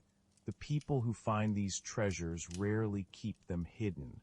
They call the authorities, they share their stories, they give their discoveries to museums. There's a generosity in that, an instinct to let the treasure belong to everyone. The earth rewards those who listen, but it also tests their humility. The true treasure is not in possession, but in understanding. When gold rises from the ground, it asks a quiet question. What will you do with me now? Those who find it and share it give the story back to time. Those who hoard it repeat the old mistakes. Across the centuries, from kings to farmers, from empires to empty fields, the pattern endures. Treasure sleeps. Someone finds it. The world pauses, and for a brief moment, the line between past and present fades. Then life continues. The plowing, the planting, the quiet rhythm of ordinary days, the field becomes a field again. And so the farmer's luck is not about gold at all. It's about connection, the chance encounter between a human life and the long memory of the earth. It reminds us that history is not buried to be owned, but to be rediscovered, reimagined, and retold. The next chapter will leave these quiet fields and turn to those who search deliberately, not by accident or luck, but by obsession. It will follow the modern treasure hunters of our time. The divers, the detectorists, the explorers who chase what others missed, guided not by kings or maps, but by the pulse of curiosity that still beats beneath every story of buried wealth. Chapter 12: The Modern Treasure Hunters. In every age there are people who listen for the heartbeat of the past. They walk through forests with antennas and coils, dive into oceans with lights strapped to their backs, and scan landscapes with machines that can see what the eye cannot. They are modern treasure hunters, not pirates or kings, not dreamers chasing myths, but people drawn to the quiet promise that something long forgotten still waits for them beneath the earth or sea. Their tools have changed, but their longing hasn't. The old hunger still lives in them, to touch what time has hidden, to pull wonder from silence. The world they explore is vast and invisible. Metal detectors hum softly over meadows. Sonar beams ripple through dark water. Satellites trace patterns on the ground where ruins once stood. In this new era, technology has become the compass, and the Earth, as ever, is the map. But beneath all the data and devices, the emotion remains as old as the first buried coin. The feeling that discovery is a conversation with the unknown.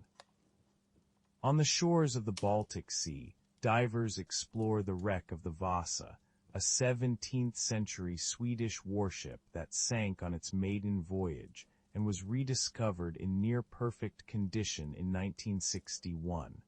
Raised from the water after more than 300 years, it became a floating time capsule, not only of treasure but of life. Shoes, plates, playing cards, tools, all perfectly preserved in the cold, dark mud. When the divers surfaced with their findings, they weren't just bringing up wood and metal. They were lifting stories that had waited for centuries to be told. That's what draws many modern explorers, not wealth but connection.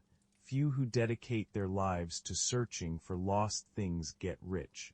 Most spend years chasing small glimmers, guided by intuition and patience. The thrill comes not from what they might sell, but from what they might uncover. A coin, a buckle, a piece of pottery. Each one becomes a key to understanding a life, a moment, a fragment of human history that almost disappeared. Across Europe, metal detectorists walk the countryside at dawn. Some are hobbyists, others historians. Their detectors crackle softly, their movements unhurried. They work with respect, knowing that what lies beneath belongs not to them but to everyone. In Britain, their finds have transformed archaeology.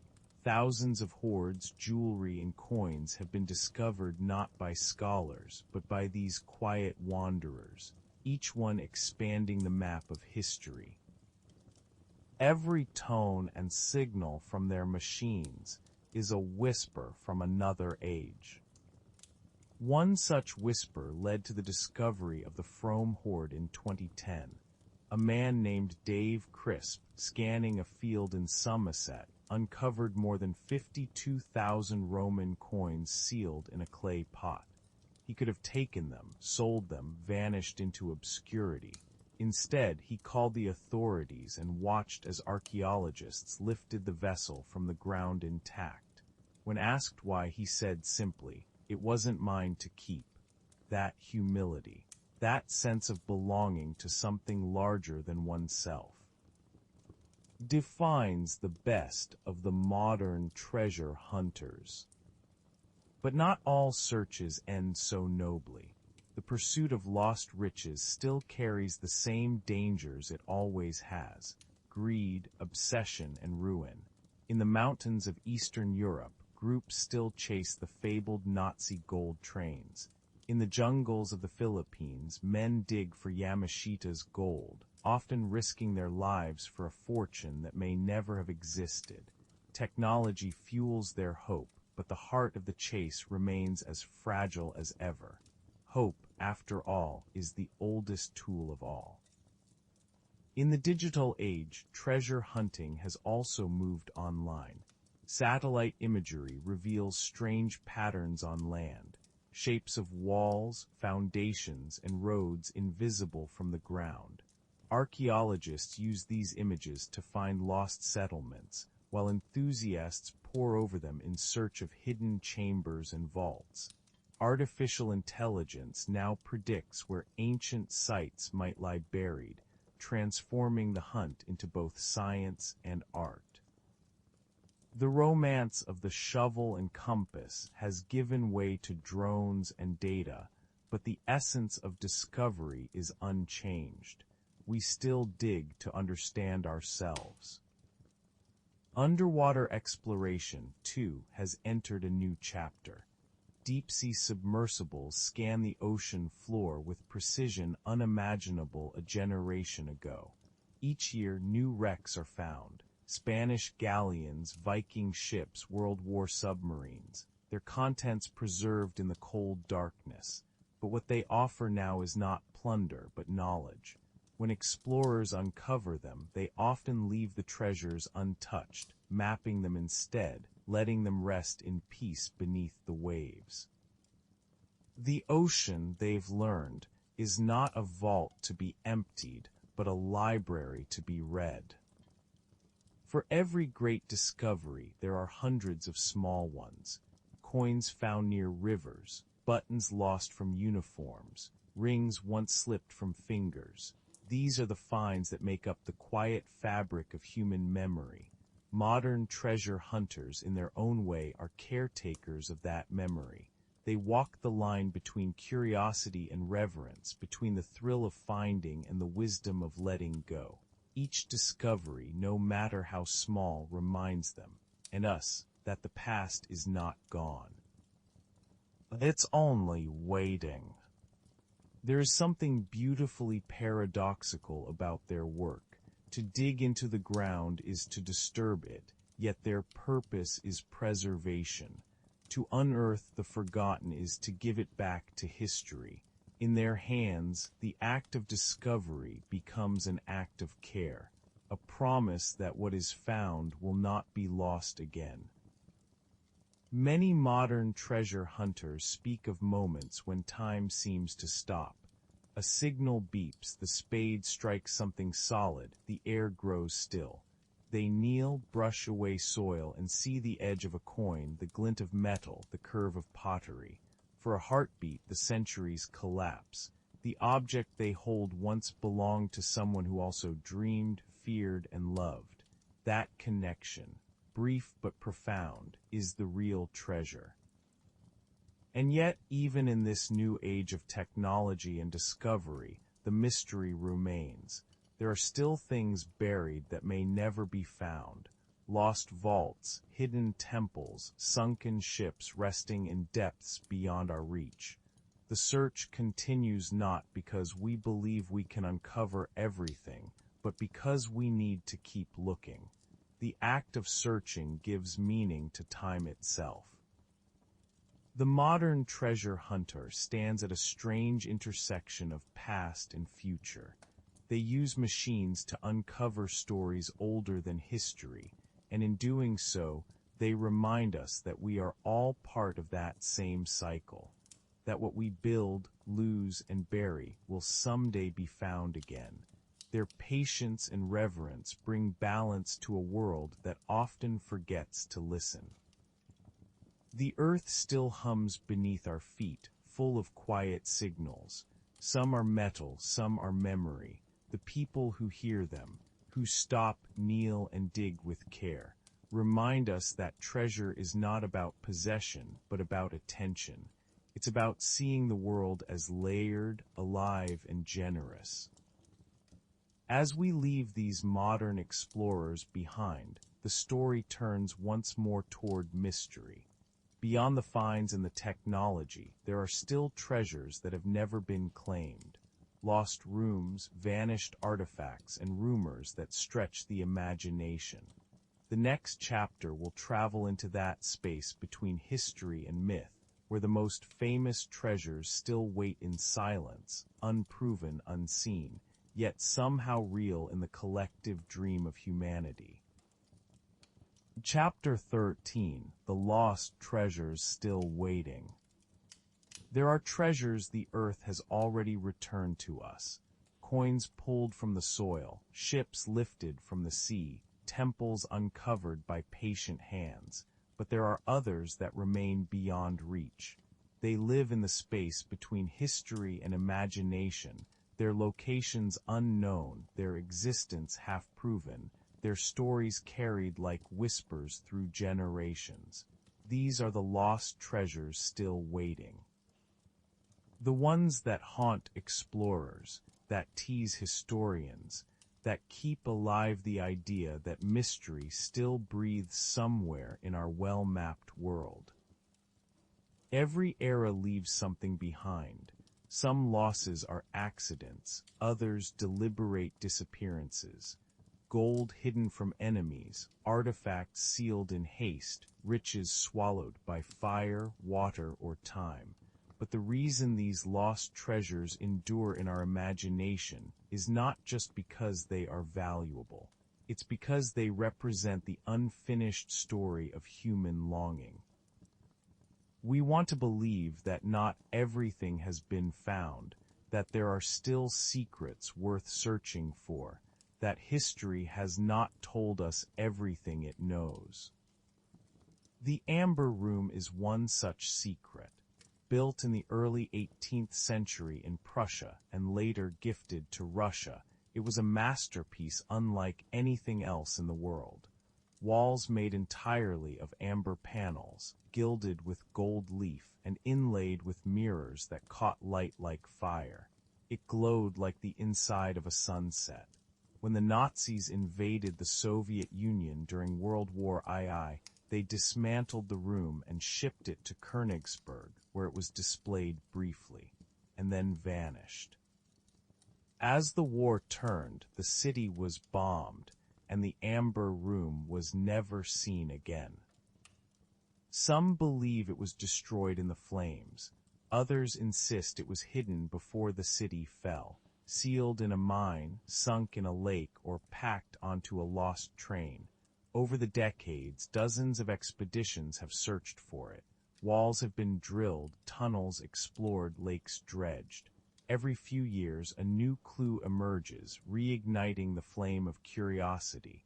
But the room remains lost, and in its absence, it has become more than a room. It is a symbol of what war takes, and what the world can never fully recover.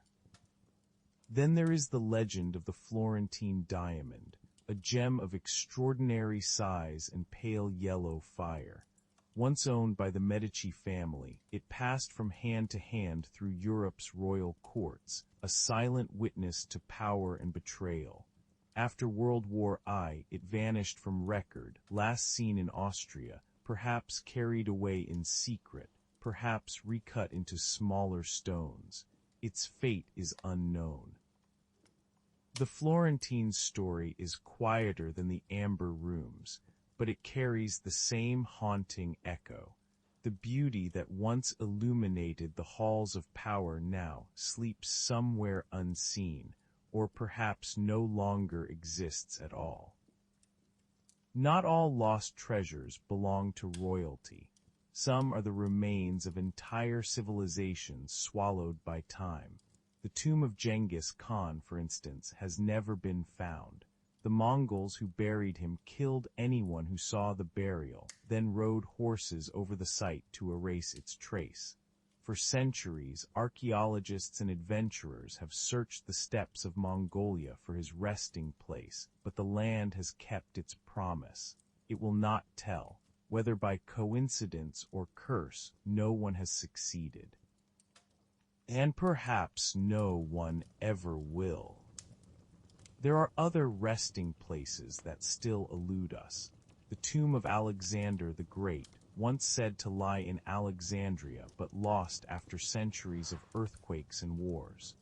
the treasure of the Knights Templar, rumored to have been hidden when their order fell, the Library of Alexandria itself, whose scrolls might have preserved entire worlds of knowledge. We know these things existed. We can describe them, name them, even imagine their scent, and yet they remain missing. Shadows of what we were, waiting in silence for their rediscovery. The persistence of these stories says something deep about who we are. We are a species obsessed with what lies beneath and beyond. We map every inch of the planet, yet still feel that something important escapes us. Lost treasure stories thrive because they fill that gap, because they remind us that the world is still capable of surprise. The amber room might be gone, but the idea of it keeps shining. The Florentine diamond may be dust, but its legend still glitters in the mind. Technology, for all its reach, has not dimmed the mystery. Drones, satellites, and sonar can see through forests and sand, but not through time. They can find what remains, but not what has been erased. That's why the greatest treasures still waiting are not necessarily the ones of gold and jewels. They are the ones of meaning. The lost songs, the vanished books, the memories buried in ruins. These are the treasures that shape us, even if we never find them. For some, the search itself becomes the treasure. Explorers who chase these legends know they may never succeed, yet they keep going, across mountains, through deserts, into tunnels barely wide enough to crawl. Their notebooks fill with maps and sketches, their lives with patience. They live not for the finding, but for the pursuit, because to search for something lost is to stay connected to the mystery of being alive.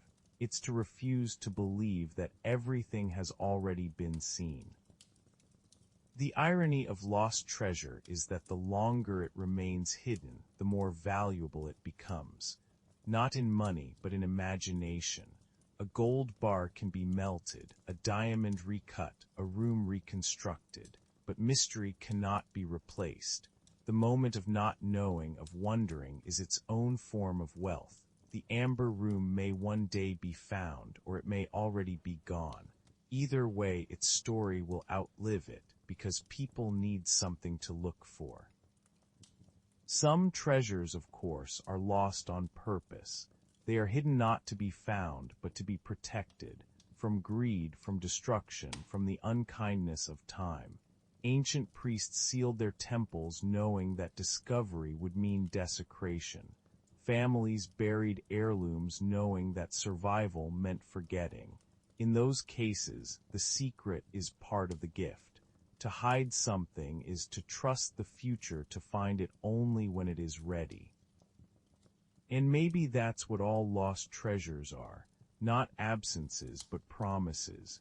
Promises that the past still has something to teach us, that wonder still exists, that mystery still breathes.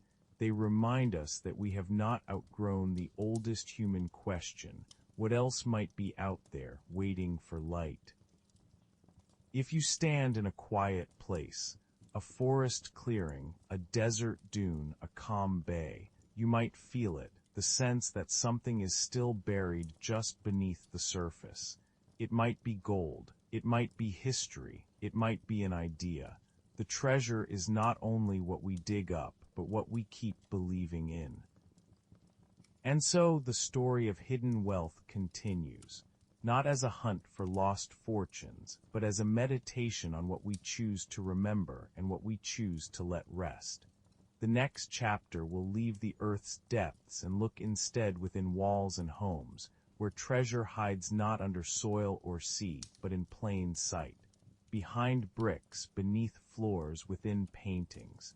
These are the treasures that have watched us for centuries, invisible until the right moment of recognition. Chapter 14: The Treasure Within Walls. Not all treasure is buried in the ground. Some hides in plain sight. Behind the walls we live beside every day, within paintings that hang in quiet museums, under floors that creak softly when we walk across them. These are the treasures that do not wait beneath the soil but breathe among us, disguised by familiarity. For centuries, people have stumbled upon fortunes within their own homes. Not in deserts or oceans, but behind a single layer of plaster, beneath a forgotten staircase, or sealed within the frame of a painting. In these moments, history does not rise from the earth. It steps out from the shadows of ordinary life. It often begins with something small. A renovation, a repair, a sound that shouldn't be there. A loose brick, a hollow thud, a piece of paper wedged between floorboards. What follows is disbelief, then awe. Because when treasure hides within walls, it is not the work of time or chance, but of human intention. Someone long ago placed it there with care, trusting the structure itself to guard it through wars, fires, and generations. The walls become witnesses, keeping their secret until the right hands arrive.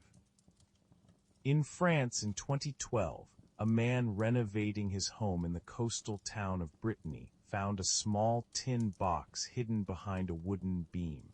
Inside were hundreds of gold coins, minted in the 19th century, wrapped carefully in newspaper.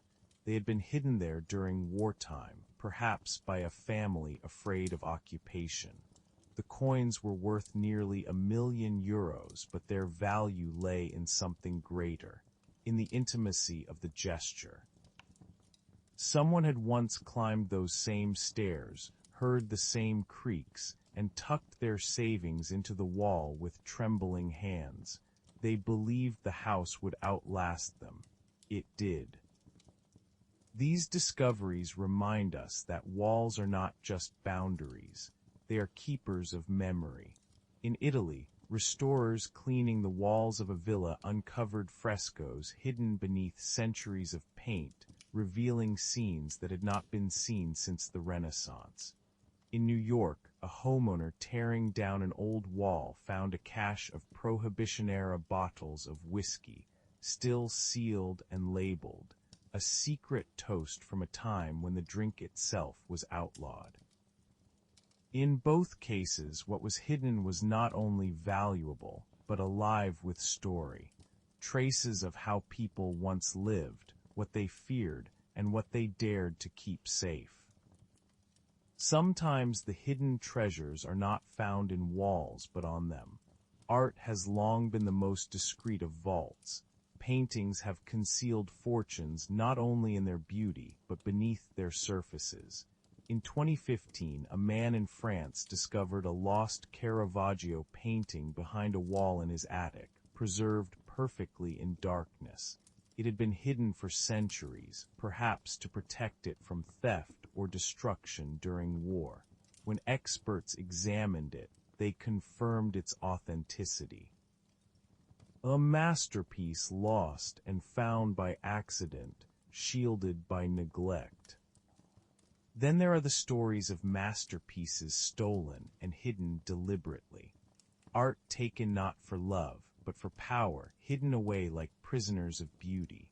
During World War II, the Nazis looted hundreds of thousands of artworks from across Europe, storing them in salt mines and tunnels, away from bombs but also from the world. When the war ended, many were recovered by the Monuments Men, a group of historians and soldiers who risked their lives to retrieve what culture had nearly lost. Yet thousands of pieces remain missing. Paintings by masters like Vermeer, Raphael, and Van Gogh, still hidden somewhere in basements, vaults, or private collections. The walls that hold them are not stone or plaster now, but secrecy and denial.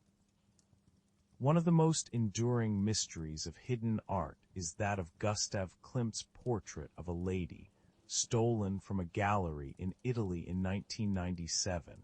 For over 2 decades, no one knew where it had gone. Then in 2019, gardeners cleaning ivy from the gallery's outer wall found a small metal door. Behind it was a recess, and inside the recess, wrapped carefully in fabric, was the missing painting. The thief, whoever they were, had hidden it within the very building it had been stolen from. The treasure watching silently from within its own absence. There's a quiet poetry to these discoveries, the idea that the walls around us, the art before us, and the spaces we take for granted are not empty, but layered with unseen meaning. They remind us that hiding is not always an act of greed or fear. Sometimes it is an act of preservation. When people conceal what they love, a painting, a jewel, a letter, they are not only saving it from danger, but saving it for someone else.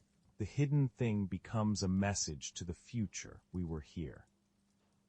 We cared enough to keep this safe.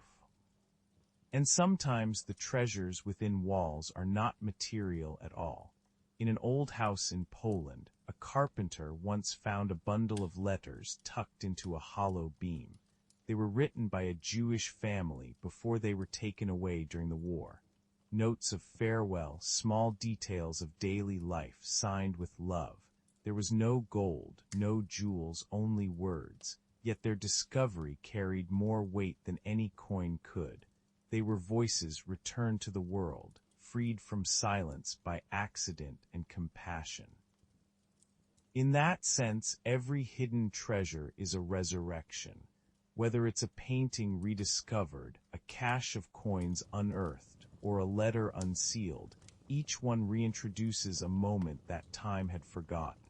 And the people who find them, builders, cleaners, gardeners, restorers, become the new caretakers of stories they did not live but now must carry forward. We like to imagine that treasure is buried deep, far away, in places we must struggle to reach. But the truth is that much of it is near, close enough to touch if we only knew where to look. The walls that surround us, the homes we build, the objects we inherit, they hold more than we realize. Every scratch, every hollow, every faded frame might be a threshold between what is known and what is waiting. In a way, the treasures within walls are metaphors for memory itself. We, too, carry hidden chambers, rooms of recollection and emotion, sealed off for safekeeping. Sometimes it takes the smallest crack, the faintest sound, for them to open again. The act of discovery, whether in a home or in a heart, is the same, patient, careful, reverent. When the walls finally give up their secrets, they remind us that history is never as far away as it seems. It lives beside us, within us, watching quietly until it is time to be seen. And as this story of hidden wealth nears its end, we return to where it began, to the idea that treasure is not really about gold or art or discovery. It is about meaning, about what we choose to value, protect, and remember. In the final chapter, the search turns inward, to the one treasure that cannot be lost or buried, the one that has followed humanity through every empire, shipwreck, and field. It is the treasure we all carry, often without realizing it. Chapter 15, The Treasure We Carry. Every story of hidden wealth, the coins beneath the soil, the ships beneath the waves, the gold sealed in tombs and vaults, points back to the same longing. Beneath all the digging and searching, beneath every legend and every myth, what people are truly looking for is something less tangible and far more ancient. Treasure is not only what we find in the world, it is what we discover in ourselves while we search. From the beginning of human history, our fascination with gold and riches has never really been about the objects themselves. It has always been about meaning, the sense that something lasting can be held in our hands. Every hoard and every hidden chest tells the same story. Someone feared loss, someone believed in the future, someone wanted to leave behind proof that they were here. To bury treasure is to make a promise. To find it is to fulfill it. But the deeper truth is that these gestures are mirrors of our own hearts. We bury things because we need to believe that not everything ends. The longer we have searched for treasure, the more we have learned that the most powerful discoveries cannot be weighed or sold. The Nebra's sky disk, the shipwrecked artifacts, the farmer's hoards, their worth lies not in their shine but in what they reveal about human desire. They tell us that wealth has always been a language of hope, an attempt to make sense of our impermanence. We dig for what is lost because we fear that we, too, might be forgotten. And when we uncover gold or jewels, what we are really finding is the proof that others once felt the same way. It is strange, then, how the search for treasure so often leads people away from what they already have. The explorers who gave their lives chasing lost fortunes often left behind families, peace, or health. The pirates who buried gold never lived long enough to reclaim it. The empires that plundered the world crumbled under the weight of their greed. And yet, even knowing all this, the search continues. Because treasure is not only about gain, it is about faith. The belief that there is always something left to find. Perhaps that belief is the true treasure, not the gold itself, but the hope that keeps us reaching for it. Hope is the invisible coin passed from generation to generation. It is the one fortune that cannot be lost, stolen, or hidden for long. Even when we stop searching outwardly, it remains inside us, whispering that something better, deeper, or truer is still waiting just beyond sight. When people find hidden riches, what strikes them most is rarely the shine of metal. It's the feeling that time has opened its hand, that something once gone has returned. It's a quiet, almost sacred moment, a reminder that the past is not truly gone, only resting. That same feeling lives in each of us when we remember who we are, when something buried inside, a memory, a kindness, a purpose, rises again to light. We carry within us the same layers that lie beneath the earth, stories, losses, beginnings, and forgotten pieces of ourselves waiting to be unearthed. If you think about it, we are all archaeologists of our own lives. Every experience, every sorrow, every joy becomes a kind of sediment. Over time, we forget what lies beneath, and then something, a word, a song, a moment of silence, cracks the surface, revealing a glimpse of what we thought was gone. We find ourselves standing before our own hidden hoards, our resilience, our tenderness, our courage. These are the treasures that cannot be stolen or misplaced. They wait for us quietly, as the gold once waited for its finder.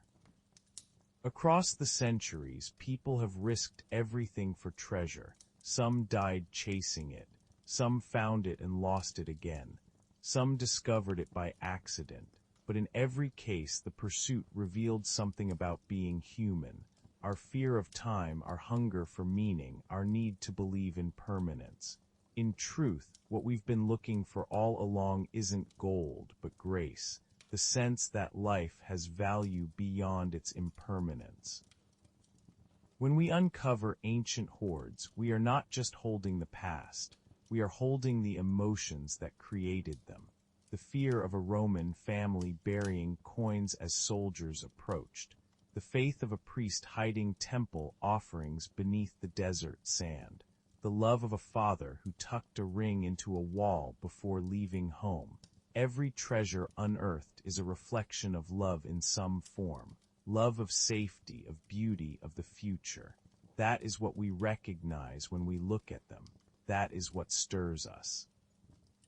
If gold endures because it does not decay, then perhaps our compassion endures because it does not fade. Long after empires and currencies have vanished, the small, invisible treasures of kindness, the way one person cares for another, the way we build, remember, forgive, are what truly remain. They are the buried wealth of the human spirit. We live in a time when almost every corner of the world has been mapped, every coastline drawn, every depth measured. Yet there are still mysteries, not in geography but in the heart, the desire to seek, to discover, to uncover meaning. It is endless, and perhaps that is the greatest treasure of all, that we keep looking, even when we know we may never find, that we continue to dig, not for gold but for understanding. In the quiet moments, when you walk through a field or stand by the sea or sit in the soft light of your own home, you can almost feel it, the hum of all that has been buried and found, lost and remembered. The earth beneath you is filled with stories, so are you. And maybe the real miracle is not that treasure exists, but that it keeps choosing to reveal itself. Sometimes through discovery, sometimes through reflection, always through the act of paying attention. Every buried hoard, every hidden vault, every lost city and sunken ship leads back here, to the human heart, which has always been the first and final place where treasure is kept. It is where we hide what we value most, and where, if we listen closely enough, we find it again. So in the end, the greatest treasure is not buried beneath oceans or deserts or time. It is carried quietly within us, in our capacity to wonder, to protect, to hope, and to remember. The coins and crowns of history are only reflections of that light. The true gold has always been the same, the human soul, endlessly searching, endlessly creating, endlessly shining, even in the dark. And perhaps that is the final truth about treasure, that it was never really lost at all. It has simply been waiting, patient as the earth itself, for us to remember what we already hold.